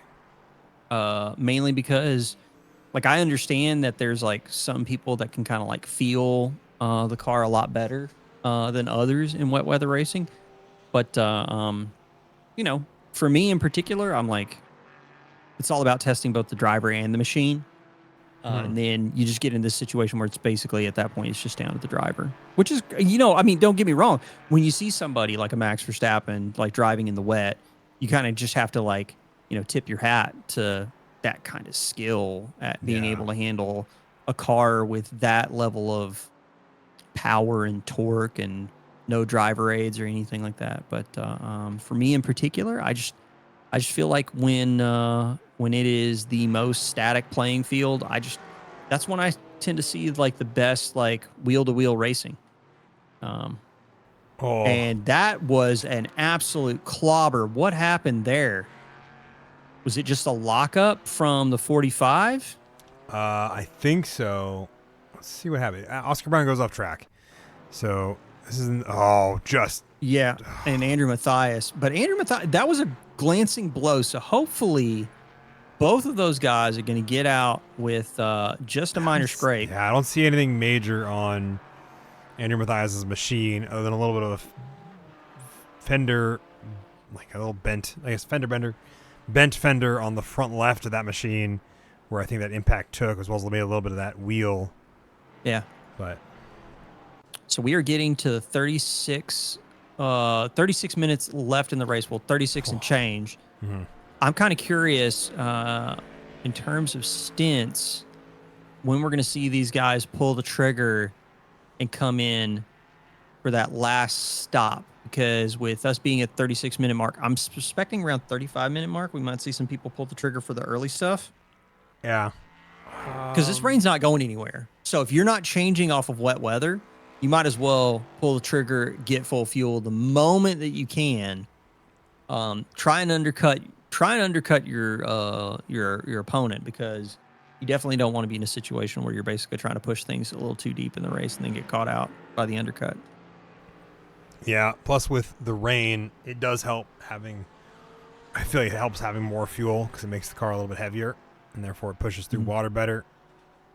I don't know if that's a fact I can back up other than my experience, but I mean, that's going to come down to driver preference purely. I mean, I'm kind of with you on that. Like, heavier car feels a lot better in the wet than a light car. And not only that too, but getting your fuel stop taken care of, getting your pit stops kind of like knocked out right before the medium to severe rain hits towards the end of this race, because we've got a band of some absolute nasty clouds that are about to appear over the western edge of the track, and it's probably going to be right as we're getting towards those last few laps of the race.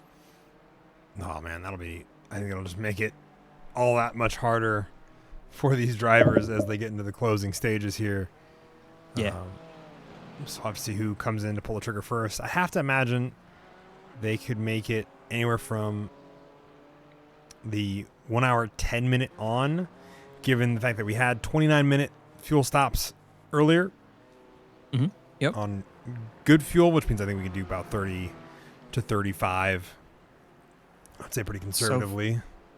Sophie is just keeping Eduardo Zamora so honest when it comes to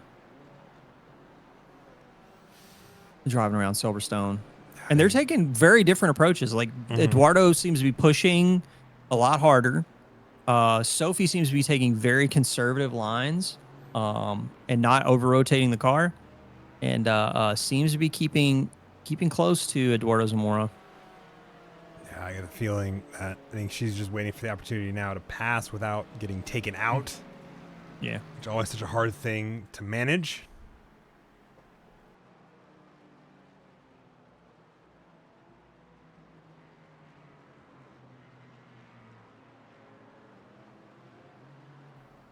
Especially when you add GT3s in the mix of Tommy Kogan. Yep. Yeah, Tommy Kogan trying to navigate this. The field is like super spread out now, like pretty much all across, with the exception of what we're seeing with Sophie and Eduardo Zamora. Field is like mega spread out. The thing that is going to be the factor, I think, for the folks that are watching from home is going to be down to those pit stop strategies. Like, what are people going to do? When are people going to pull the trigger and try and get their last fuel load for the end of the race? Yeah, because the only people that have actually pulled the trigger to go in early, I believe, would be Drew Friedman, actually. Pit stop on lap 26. Well, actually, Cameron Robertson, too. But Cameron Robertson's actually out of the race. So those are the two latest pit stoppers. Okay. Sorry, I was trying to find out what happened here. And that's what happened. It was a simple slide going through Stowe. Too much speed, not enough grip. Yep. Yeah. Jaden seems to be slowly reeling in Vincent. I think Vincent's trying to work through traffic, though, so he's been having a bit of a slower lapse than Jaden has been, who's been off on his own. Sophie Bozeman going to be the first driver to pull the trigger, like you said, for these final pit stops. See where she comes out, or how long her lap time or her pit box time is, as well as the rest of the field. I think is probably going to follow suit pretty soon after. Yeah, so Sophie, watching her right now, she's actually up on Jax right now while we're watching this battle, or this race here from Vincent. Yeah, Oscar Brown keeping Andrew Matthias honest as well.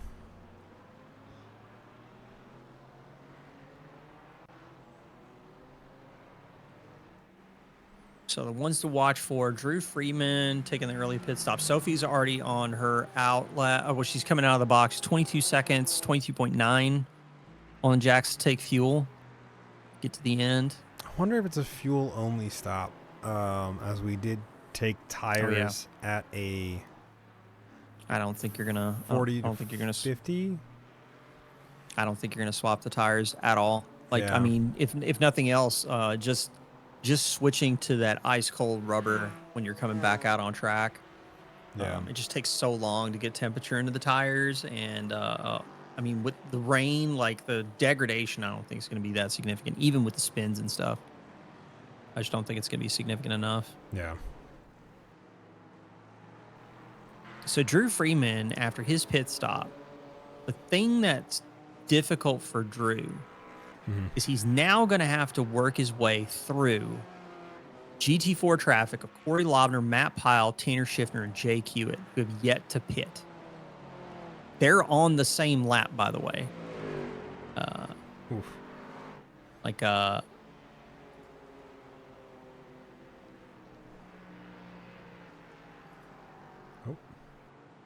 I don't think Drew's out on track. yeah, Drew looks like he just disconnected. Because he pitted, and he had 28 laps. Interesting. Yeah. That said, let's take a peek. Yeah, it's really just down to like Oscar Brown starting to get close. Eduardo Zamorta goes in the pits. John Newman goes in the pits. Ooh. John Newman's in the pits for a long while, though. John Newman's in the pits for almost a minute now. John Newman jumped to pits, so I get the feeling Oh, he must have been a wreck. had Yeah. an incident here. Let's take a quick look if I can. What happened to John Newman? John Newman in witness protection Oh, program does get the touch, and then he's going. Oh. He rolls Oh. it. Oh. Into the Over the into the- Armco. That's at Cops Corner. That's Yeah. where the Verstappen incident happened. Yeah. So that was a big slide. And that's probably why he had to jump to pits, because he could not drive that car around the corner. Yeah. Oh. Unfortunate for John Newman. I mean, he should have been fine if it wasn't for the roll. Yeah, if it wasn't Like, for he the would roll. have been fine. Yeah, he would have been able to bring it back. I think if he hadn't rolled over the barrier and didn't have a way back across the barrier. That's a clip. Certainly should be, or could be. Footage for next season. Yeah. Our trailer for next season involves John Newman just doing some barrel rolls. John Newman managing to self-flip it. Kind of trying to keep up with what action there is on track. Jake Hewitt, Tanner Schiffner in a battle, as well as Andrew Matthias, Oscar Brown, Eduardo Zamora, Sophie Bozeman. Kind of end up where they started prior to the pit cycle. There's a little bit of a gap, though. Yeah. Like, Eduardo Zamora did manage to pull out 2 seconds, 2.6 seconds on Sophie in terms of pit time. So almost a full second, actually, when you count the full line to line. Corey Lobner in the pits. Corey Lobner diving in. Sean Sullivan and Tyler Crow. Going too wide through Abbey and Farm. In the wet is always a choice. And Sean Sullivan finally trying to get that pass made.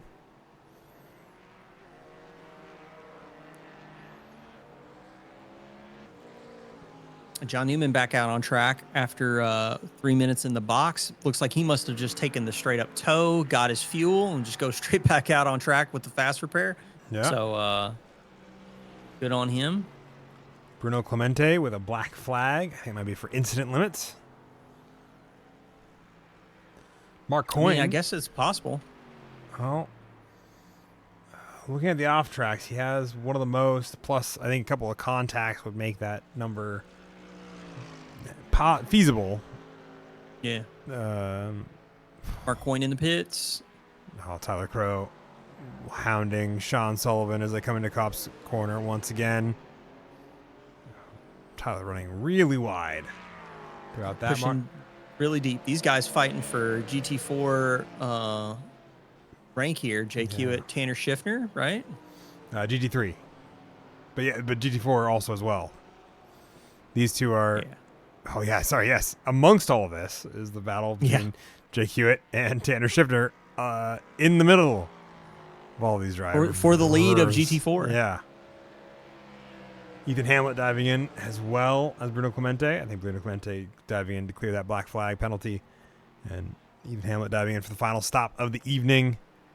That's going to hurt for Bruno, too, because if he's got a black flag, he still hasn't pitted for fuel. Yeah. That's going to be rough. I think it certainly is. Vincent LaRue getting 11 seconds clear. Oh, my gosh. All these drivers diving in. Tyler Crow, Jake Hewitt, Tanner Schiffner all coming in from the lead of the race. Does Matthew Pyle? Yes, Matthew Pyle also dives in. I get the feeling we're going to see a lot. He's got a lot of speed he was carrying in there. Did he actually make it? It looks like he did. Man. Surprisingly. Corey Lobner coming into Maggots and Beckett's. It's a big gap between Matt Pyle and Corey Lobner, about a minute. Luke Patrick in the pits. Hasn't quite hit the jack stands yet. Vincent LaRue, Jaden Ledbetter, Scott Fleming trying to push a little bit deeper. Yeah. Gene Cardoso in the pits. So all the GT4 top three in the pits. It does look like Jake Hewitt and Tanner Schiffner back out on track. And I'm telling you, when we're talking the delta between these two cars, we're talking 9/10 in the pits. That is the difference. Jake Hewitt does manage to get out with a 22.0 versus Tanner Schiffner's 22.9. Extends that gap just a little bit. Now Tyler Crow has to figure out how to get around these two drivers. Meanwhile, Oscar Brown in the pits. Go ahead. I'll say Vincent LaRue, I thought was the one behind these drivers. It is not. It is Luke Patrick after the pit cycle that I'm thinking of.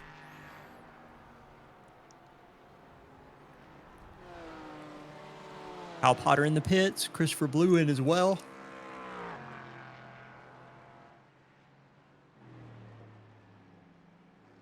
So the big thing here is like, who is going to make a mistake on pit entry and get nailed with a stop go for a black flag infringement? Let us find out. Vincent LaRue in the pits. Jake Fulton in the pits. Christopher Blue in as well. Christopher Blue on the jacks right now. Yeah. Looking at all these drivers coming in. Jaden Ledbetter staying out. Yeah, he's going to try and push deep. The medium and heavy rain is about to start falling here in a moment. Oh, boy. I'm going to make it, I think, more difficult as the race goes on, especially how spread out these drivers are. While we are finishing out these pit stops here for people getting set up for the end of the race, thanks everybody for joining us. Round number 5. In terms of schedule, let's take a look real quick, Ben. But I do believe we will be back December 13th for Homestead, 70 minutes. Homestead is going to be an interesting race, everybody. If you want to talk about, multi-class racing on some spicy tracks, Homestead with the heaviest matter in the universe in the form of a tire barrier before the oval section. We are about to find out what it's going to be like with multi-class racing at Homestead. It's going to be great. December 13th. Yeah, I very much looking forward to that because I think we're going on, if I remember correctly, we're going on the road course B, or road course A, excuse me, which includes the second kind of infield section after the backstretch. And I love that. It always makes it so much more interesting. I think it's one of my biggest things I don't enjoy about Daytona is that you have one infield section and then you're around the loop, and then you're back in the infield section and then you're around the loop. And there's no good second infield technical portion to the lap. Yep. But we got December 13th Homestead, and then immediately next week, the following week, December 20th, right before Christmas, Bathurst, 70 minutes. It's going to be absolutely mental with the prototypes out in Bathurst. And then we go into the new year, January 3rd, with Red Bull Ring for the series finale, another 100 minutes at Red Bull Ring. Yeah, Red Bull. We have some interesting tracks throughout the season. I think we have yet to go to. I think Bathurst is going to be one of my personal favorites, which will be an interesting one to call. Mhm. I think really a lot of them are going to be a bit unique in their own ways. Scott Fleming, Jaden Ledbetter, the last of LMP3s to come in. I believe Scott Fleming on his in-lap hasn't quite hit the box yet. Vincent LaRue is going to make his way around. Scott Fleming just now hitting the box. Jaden Ledbetter, 16 seconds to the good, off the jacks and back out on track to claim second with authority. Closes down that gap, but only by a couple seconds to Vincent LaRue. Yep. It was an 11-second gap prior to the pit cycle. Now it's down to a almost 8-second gap. Benjamin O'Shea is ready for Bathurst. He said he suffered the Bathurst 1000 in a supercar, which I don't think is suffering. That is absolute magic. Yeah. I'm yet to do a Bathurst 1000 in iRacing, and I really want to. I want to do a Bathurst 1000 in iRacing. I've done supercar. I did the Jimmy Broadbent Zolder. Oh yeah, in the V8 supercar, and that was an absolute blast. Oh man. Well, Phil, next year, if you want to, special event, we can run it. Yeah, I'd be down. Sick. I'd be down. We got some close races after those pit stops, by the way. We got Andrew Mathias, Oscar Brown, Sophie Boozman, I believe, in the mix as well. Those three drivers who we're looking at right now. And then Jake Hewitt, Tanner Schiffner. The battle that we talked about, running from the heat race till the very end, still in fact is running from the heat race and probably will be till the very end. Not back to Sophie Boozman, who's trying to get around Oscar Brown. I think is finally able to get the job done. Nope, not quite. I was able to get the job done as they get through Stowe and into Vale chicane.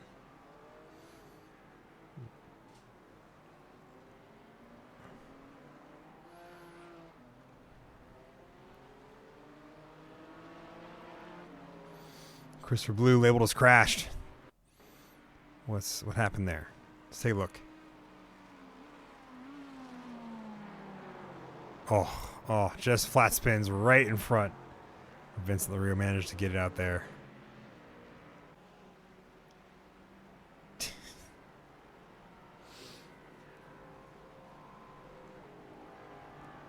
This is very exciting in GT4 racing right here towards the end.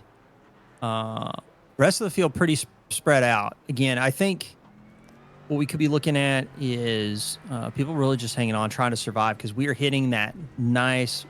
We're going to start seeing that nice ramp up in the intensity of rain pretty much for the rest of the race. Going to just slowly continue to creep up. The system basically is starting to stall out a little bit, not like completely, but a little bit. Wind speeds have died down to about 37 miles an hour, but it is coming completely out of the north now. So this band is just going to basically slowly creep over the track and just kind of continue to dump rain straight on it. Man, that is going to make for a very, I would say, very wet end of this race. Oh, man. That's Oscar Brown now trying to take the fight to Andrew Mathias through Cop's Corner. Both survive. Andrew Mathias holds on to the position for the moment.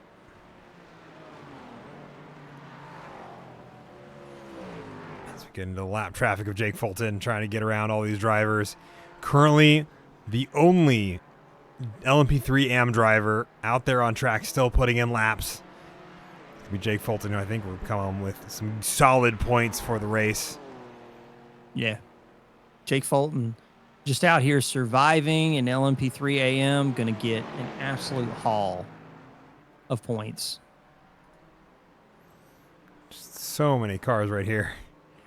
Look at all those cars. Yep, all three classes come together. Yep. Now that's a good shot for the season trailer. Andrew Mathias being extra conservative. I'll try not to run into all the other classes in front of him that are forcing him too wide.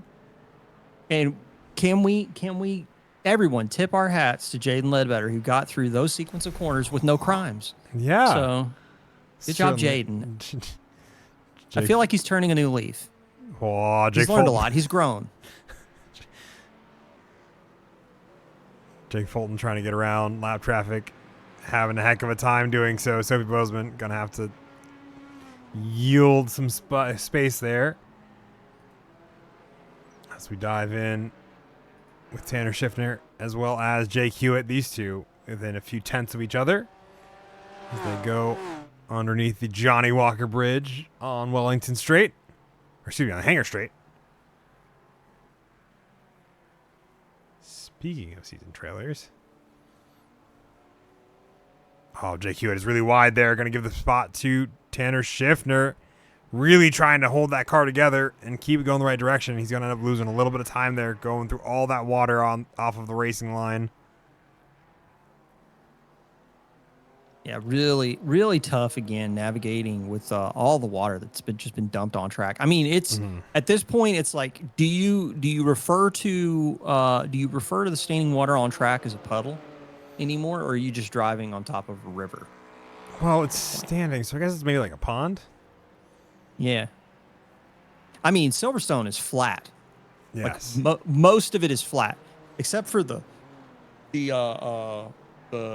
decline that you get when you come out of Stowe Corner. Yeah. The majority of the track is flat. You got a little bit of an incline throughout the Maggots and Beckett's, and then the decline into Stowe. Yeah, just not a whole lot of it. So not really anywhere for it to go. But it will have a little bit of runoff because of how they modeled the track. Taking a look, so Vincent LaRue seems to be holding the gap steady on Jaden Ledbetter. Last lap for Vincent was a 2:17.4. Oh, Sophie, no. Sophie. What happened? Unfortunate. Oh, tried to brake on the it just curbing kicked. and then Just sent her into the shadow realm. and then that engine is toast as a result of that impact. Yeah. That'll see her tow that car. That is unfortunate. And it looks like Andrew Selig's in the pits as well, but I think his pit stop was like normal. I think I saw him go into the pits. Yeah, I think he just had a normal pit stop. Last driver of the GT4 current GT4 drivers that are still on track, getting his pit stop done as we get into the final 14, almost 13 minutes of the race. It has been, I think, a long one. So it does look like the heavy rain, as it's starting to get closer to the track, is dying down. So it's now just basically solid medium rain for the most part. We do have some pockets of light rain that are kind of starting to build up. So it looks like the rain band is like losing intensity in terms of like the amount of water it's dumping. The problem is it's just also kind of like stalling out and just like hanging out over the track. Oh, yeah. Well, iRacing is as iRacing wants to do when it comes to the weather pattern systems. Matt Pyle has found himself, I think, another individual braking on the... Now that right there was a glancing blow, so he might be able to skate away from that. Yep, he managed to get it into pit lane, but then he speeds into pit lane. That's how we got the black flag penalty. That was what I was looking at, because I was like, trying to figure out how he got that, and it looks like he went too fast into it. Jake Fulton, I think, has hit the incident limit as well. John Newman labeled as crash, but I think he just had a slow run through Vale.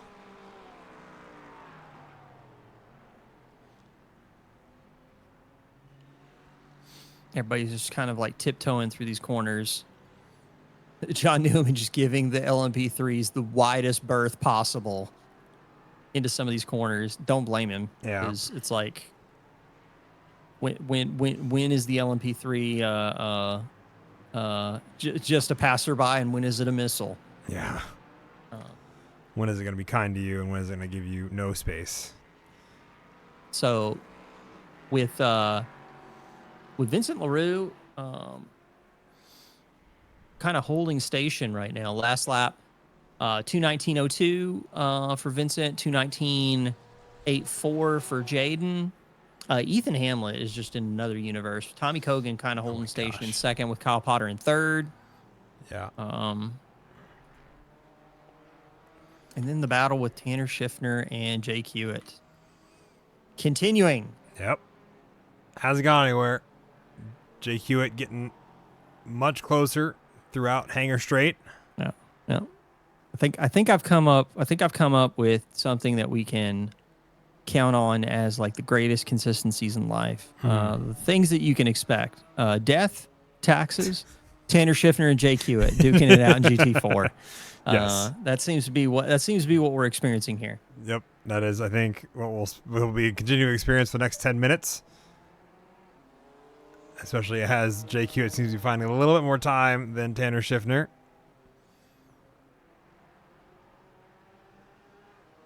Looks like Tanner's set up just a little bit looser in the wet. Ooh, Jake Hewitt, is he going to risk it? No, it looks like he tucks back in. I think he's showing him the nose. He's trying to force Tanner into a mistake, I think. Yeah. I think he's trying to give him the feeling like the lunge is coming, and then Tanner's kind of got to judge for whether or not he can actually move over or not. There's an apex in there somewhere. Yep. Corey Lobner into pit lane after a crash. Christopher, whoa. A whole host of them here while we were watching this battle. Let's see what happened to these drivers. Hopefully it wasn't a gaggle all coming together at the same time. Oh, wow. That is same spot. This is the same spot that we saw Sophie. It's the same spot that we saw Matt Pyle. Yep. And that's also, I think, where John Newman pitched over the fence. Okay. And he's able to nurse it back. I think he's trying, but I think he might also be giving in. So that pass that Jake Hewitt was able to execute on Tanner Schiffner, I'm kind of curious. Oh, Christopher Blue in the Vettel spin, and then the back end's out. And Eduardo Zamora throws the anchors. Throws the anchors, gets it safely done, and then Christopher Blue keeps it together. I guess it looked worse on this than it did in real life. I'm kind of wondering if the spin gave him the opportunity to just kind of like glance the wall, man, and then same sort of deal. Thing. Oh, and he mounted the wall. Yeah. Like he just. I think he's fine though. Yeah, front end's still attached. I think he can do it. Again, the medium rain is really starting to pound on the track, and I think it's starting to catch people out. This is a Maggots back. It's just after. Oh, there's a lot of touch of the curbing. Okay, cool. He survived. I want to see this pass that you're talking about between Jake Hewitt and Tanner Schiffner here. Oh, man, into Brooklands. Yeah, that was Jake Hewitt just leaning on the door. Yeah. Applying the pressure.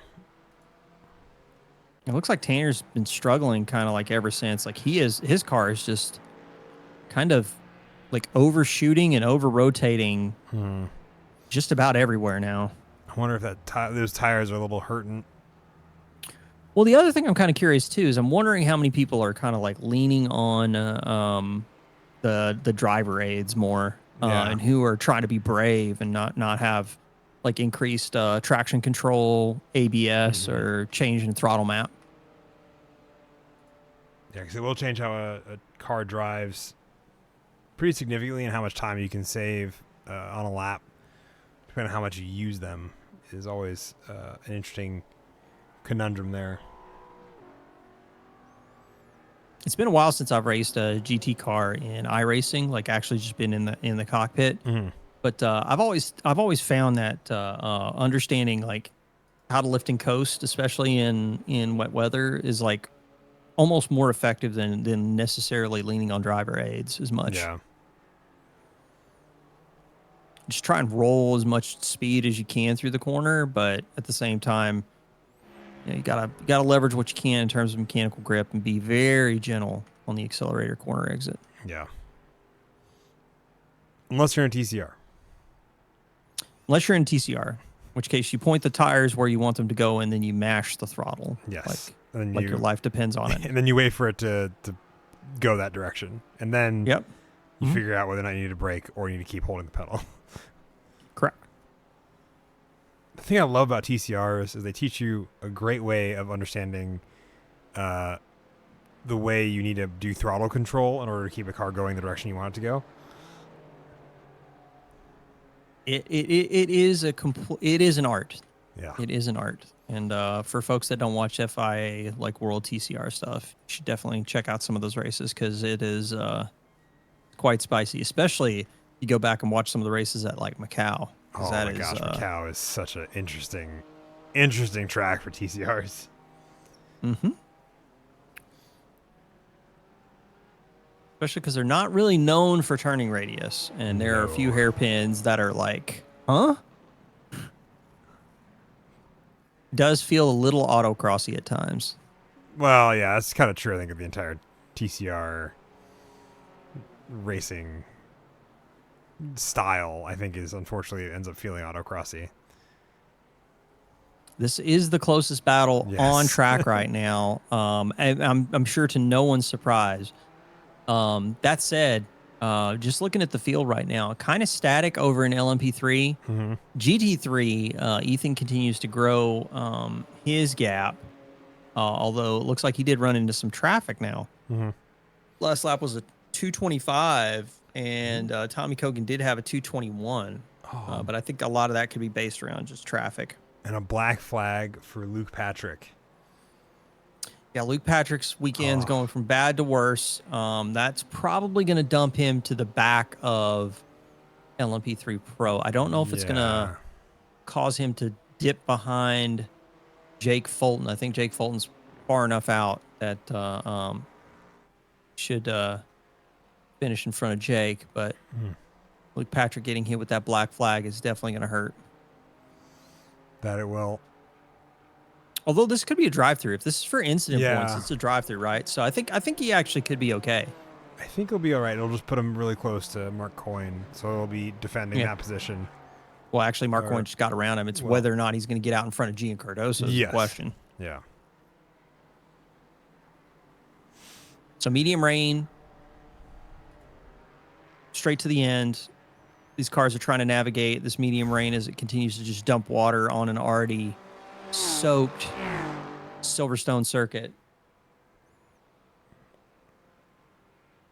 Vincent LaRue navigating through the GT4 battle. Jake Hewitt seeming to be able to get the M4 to comply on wet surfaces a little bit better than Tanner Shifter, although Tanner Shifter is hanging with him. Yeah, like he's not. Every time I think Jake's got it sorted is right when he has a couple of bad corners, and then Tanner Shifter is just back in it. Yep. Yeah, he just creeps up. So these two still separated by only a second after an hour and 37 minutes of racing. Jake Hewitt having a really bad launch through Abbey into Farm. He's going to see them go down to just a 10th between these two drivers as he tries to keep that car from sliding with the water. And he's going to take a really shallow line, which means I think Tanner's going to preserve more speed and end up causing them to go too wide through the loop. Or he's going to look for that over-under. He does. Yeah, Tanner, I think, might have it. It's just who's going to be able to carry more speed through entry. Yeah, side by side for these two as they go down Wellington, and you are correct. Tanner has the speed. Jake now has a little bit of a draft to keep up with. He's going to try to find his space to kind of brake without getting those braking markers lost in the spray as they get through Luffield and to Woodcote. I also think that Tanner was kind of like onto Jay Hewitt's game, like going into Brooklyn's again. He's like, yeah, I saw how deep you could lunge last time, and then just like covering him off on the outside line. Yeah. Look at him slide as they go through Woodcote. Oh my gosh, I think Jake Hewitt is Jake struggling. Hewitt almost just lost it right there. We've already seen so many cars wreck at that specific corner. Because as soon as he is pushing. Yeah, because I think he's trying to keep up with Tanner Schiffner. I think those tires are starting to fall away from him. We've been driving on them for about an hour now, and it means that they are probably just a little bit unhappy. Gian Cardoso also hit with a black flag. Kyle Potter hit with a black flag as well. Yeah. Track limit's going to be a big problem right now, as we are now within the last minute of the race. And Vincent LaRue, I think, is going to get another lap before the end. He might be on his final. Let's see. Does the grid He's show just it? now, No. I think, hitting Vale. Yeah. I think unless he just like lets off completely, I think he's going to get another lap. I think this will be the white flag for him this time by is what I'm believing here. So with Kyle Potter taking his drive-through penalty, Bruno Clemente ends up in front of him.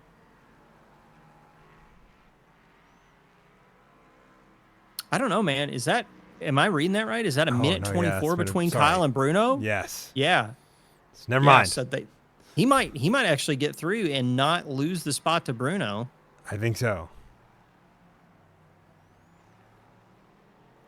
It's tough to read the intervals sometimes. Like I tend to get confused about who's interval to who. That said, Vincent LaRue gonna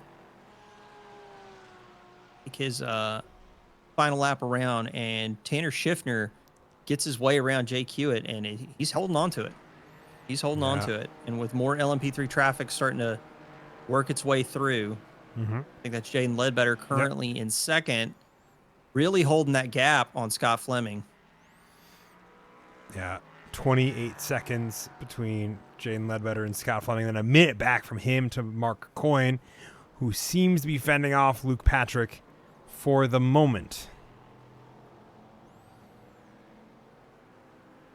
Oh, this could be dicey. Jaden taking absolute patience as they go through Woodcote. Yeah. Probably for the best, because again, it's not a great passing opportunity in the dry, let alone the wet.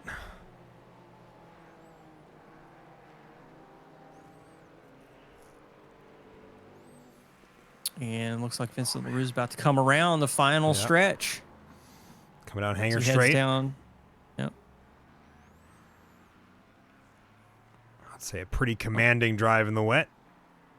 Ending up 20 seconds ahead of Jaden Ledbetter. Jade Ledbetter, though, seriously, after the spin, start of the race, coming back, looking like he's going to end up with a second-place finish. Good points to keep his campaign alive. Absolutely. I'd say both him as well as Scott Fleming in third there. As Vincent takes to the line to take home his, I think, first win of the season. Big win for Vincent LaRue at Silverstone. I do think we're going to see Tanner Schiffner potentially take the win here in GT4, because I think he's going to come across the line after Jaden. Yep.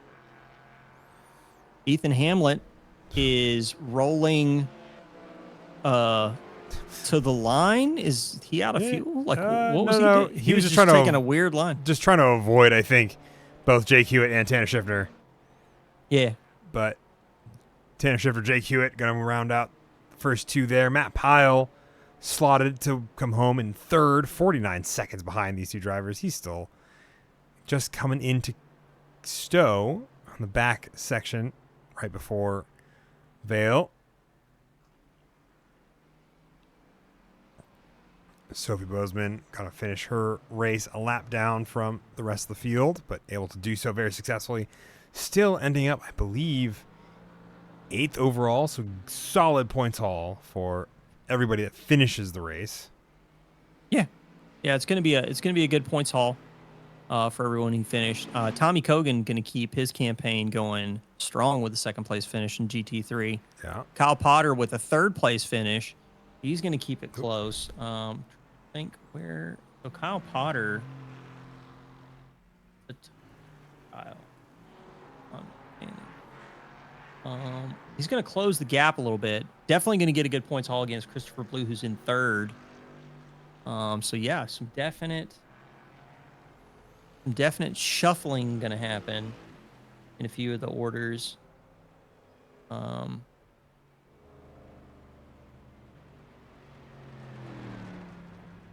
Corey Lobner, Matt Pyle, they're going to gain some ground on the Paul Yorks and Ryan Buchanans of the world.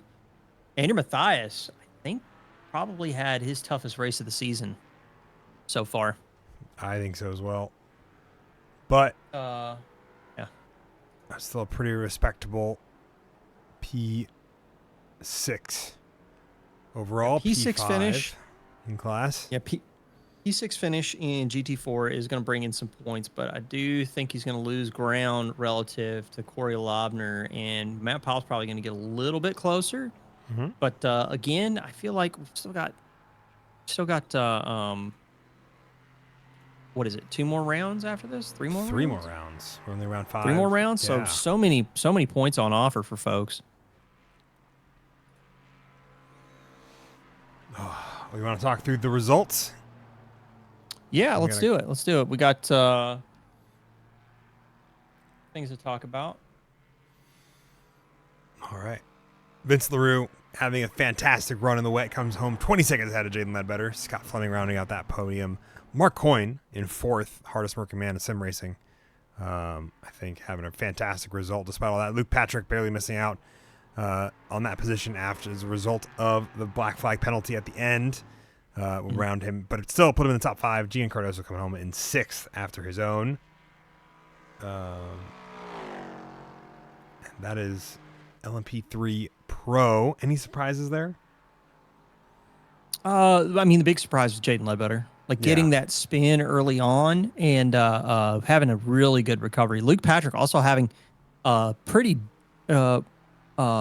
dramatic feature race after having a really good heat race against Vincent LaRue. I think the black flag kind of caught him out and kind of put him on the back foot, and him finishing a minute and 45 behind is not really what he was wanting, but with a 5th place finish, still going to keep good points. Going to try and keep close touch to Jaden Ledbetter and not let him get too far ahead. Absolutely. LMP3 AM. Yeah, Jake Fulton, the finisher, the lone finisher of LMP3 AM with Cameron Robertson. Suggestion wheel, not a steering wheel. Understood. Yeah. Tyler. By the way, welcome to the series. That was a tough debut. But Jake Fulton, the lone winner, Cameron Robertson, Jordan Owens, Ryan Blyce, did not finish the race. So Jake Fulton going to continue to grow that lead in LMP3 AM. I think if these drivers had stuck it out, they would have still gotten great points. I think that's kind of the thing that I think is hard. Is that I think I would love to see them finish that out because I think they would have gotten great points because there were only 6 LMP3 Pro drivers. So even if you finished last, you still netted some really solid points for in-class battles. So I think it'll be a harder one there for Jake Fulton to be dethroned in the LMP3M category simply because he finished.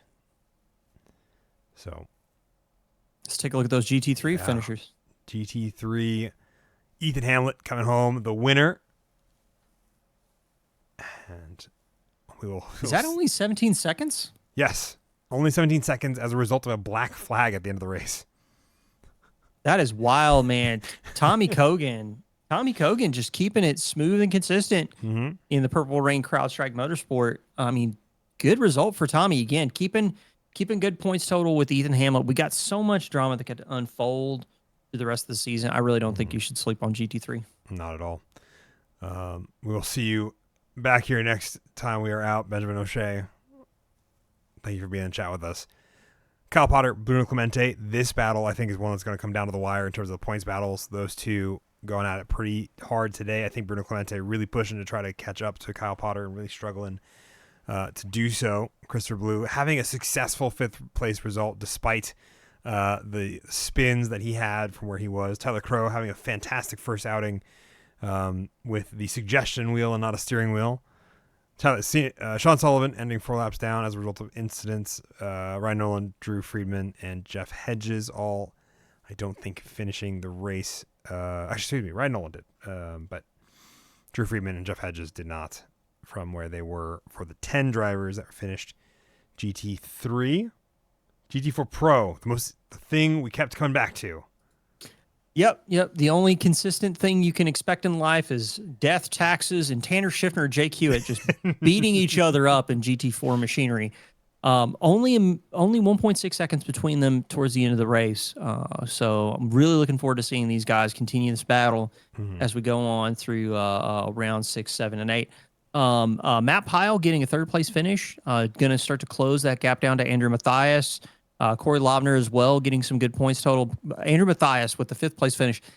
He's going to get some good points, but we're definitely going to see that gap compressed down for Andrew Mathias. He might not be in the top 3 when we get into round number 6, so tune in and check that out. Sophie Bozeman hanging on to a 6th place finish, not experiencing any drama until that very end and then falling a lap down, but still 6th place finish. Good result. Nick Bowen getting the front end absolutely clobbered on the Aston Martin, and the 7th place finish is not where he wants to be. Taking a look through the rest of the field, I believe we've got who else do we have? GT4 AM, Eduardo Zamora, Oscar Brown are our 2 finishers. 8 seconds between them, which is still very cool. John Newman, John Newman and Andrew Selig, all 4 drivers finishing the race. So a fantastic result. My favorite class to talk about is GT4M, and I am excited to see more of these drivers out the next couple of races now that we have the threat of rain out of the way. It's tough. But shout out to all the competitors who stuck with it. We did start the race with 31 cars. I think we ended up finishing the race with 24. So definitely a lot of attrition in wet weather. But big shout out to the folks that knuckled down and got through it and got the points. Heck yeah. So, final thoughts as we get wrapped up here for round 5, our mid-season special at Silverstone. Yeah. For me, I'm just looking forward to Homestead. Like I think December is going to be wild. We've got back-to-back weekends at Homestead, Bathurst. I think that's going to be a wild 2 weeks to watch. So hopefully you guys are going to tune in for that, because it's going to be tough for multi-class racing at both those tracks. Yeah, it certainly will be. I think it'll make for some interesting racing, but certainly not. I say it's going to be. I think Bathurst is going to be the one where we are going to be really appreciative of multi-class patience, especially on the mountain. Yep. The mountain section for the LMP3 runners is going to be really tough too, because if you think driving an LMP3 is difficult, Sunset is going to, or not Sunset, but Skyline is going to be absolutely terrifying, because these machines lock up the rears so easily, and all we need is a significant front to rear change in terms of grip levels due to undulation. It's going to be wild. So it's going to be real interesting in the mountain section for sure. Yeah, but not to discount our final race of the season as well. I think, especially as we start applying these drop rounds before the final round of the season, I think it's going to really fire up these championship battles and where we stand in the points. I think Ethan Hamlet trying to come back, or successfully doing so, coming back to grab his crown for GT3, I think will make for an interesting storyline throughout the last couple weeks in GT3. I think Paul York taking over GT4 Pro's lead in the point, only 1 point difference between all of these drivers. makes for some very interesting racing. I think we're going to see these drivers, especially Tanner Schiffner and Jake Hewitt, battle it out throughout the rest of the season. And I'm looking forward to that, along with the battles in GT4 AM. Yeah, I think it's going to be there's a lot of good interclass battles happening, so hopefully everyone's going to tune in for our next 2 rounds, because I think they're going to be absolute bangers. But in the meantime, Finn, should we give a send off? We did have a guide the raid that was redeemed from Mr. Jaden, who wants us to raid Mr. Milo the First. Oh, snap. All right. And let's get ourselves ready for a send off. Yeah, so I'll get the raid started, but for the folks that don't know, Milo the First, Milo and the New World Sim Racing Clan, who was the group that actually where the sports car series actually got started before we were Track Limits Racing. Mm-hmm. They're doing the 24 Hours of Le Mans in Le Mans Ultimate. So go check them out. Fingers crossed for them, because I hear it's been kind of spotty over there in Le Mans Ultimate in terms of stability. So definitely give him a shout out. But yeah, Milo's a good dude. He's very entertaining. You should check him out. Fantastic stuff. And if you guys want to be a part of the action, check us out on Discord. For those of you who don't know, Track Limits Racing, we'll see all the action there. If you want to be a part of this fantastic group of drivers that come out and race on Saturdays, check us out there. I think you can also technically check us out on SimGrid still, but the easiest place is Discord. Yeah, absolutely. So, all right. Any final thoughts, Phil? No, just ready to get to Homestead, man. I think it's going to be an absolute banger of a race. So. Awesome. Then we will see you guys in a couple weekends' time. I've been Fettuccini once again, alongside Phil Milley, giving you all the action here at Track Limits Racing. And we'll see you in a couple weeks for Homestead, Miami. Not a wet race, but equally as interesting because of how tight and technical the infield sections are. Yep. So, all right, let's send them off, and we'll see you all very soon. Yep. Take care, everybody. See ya.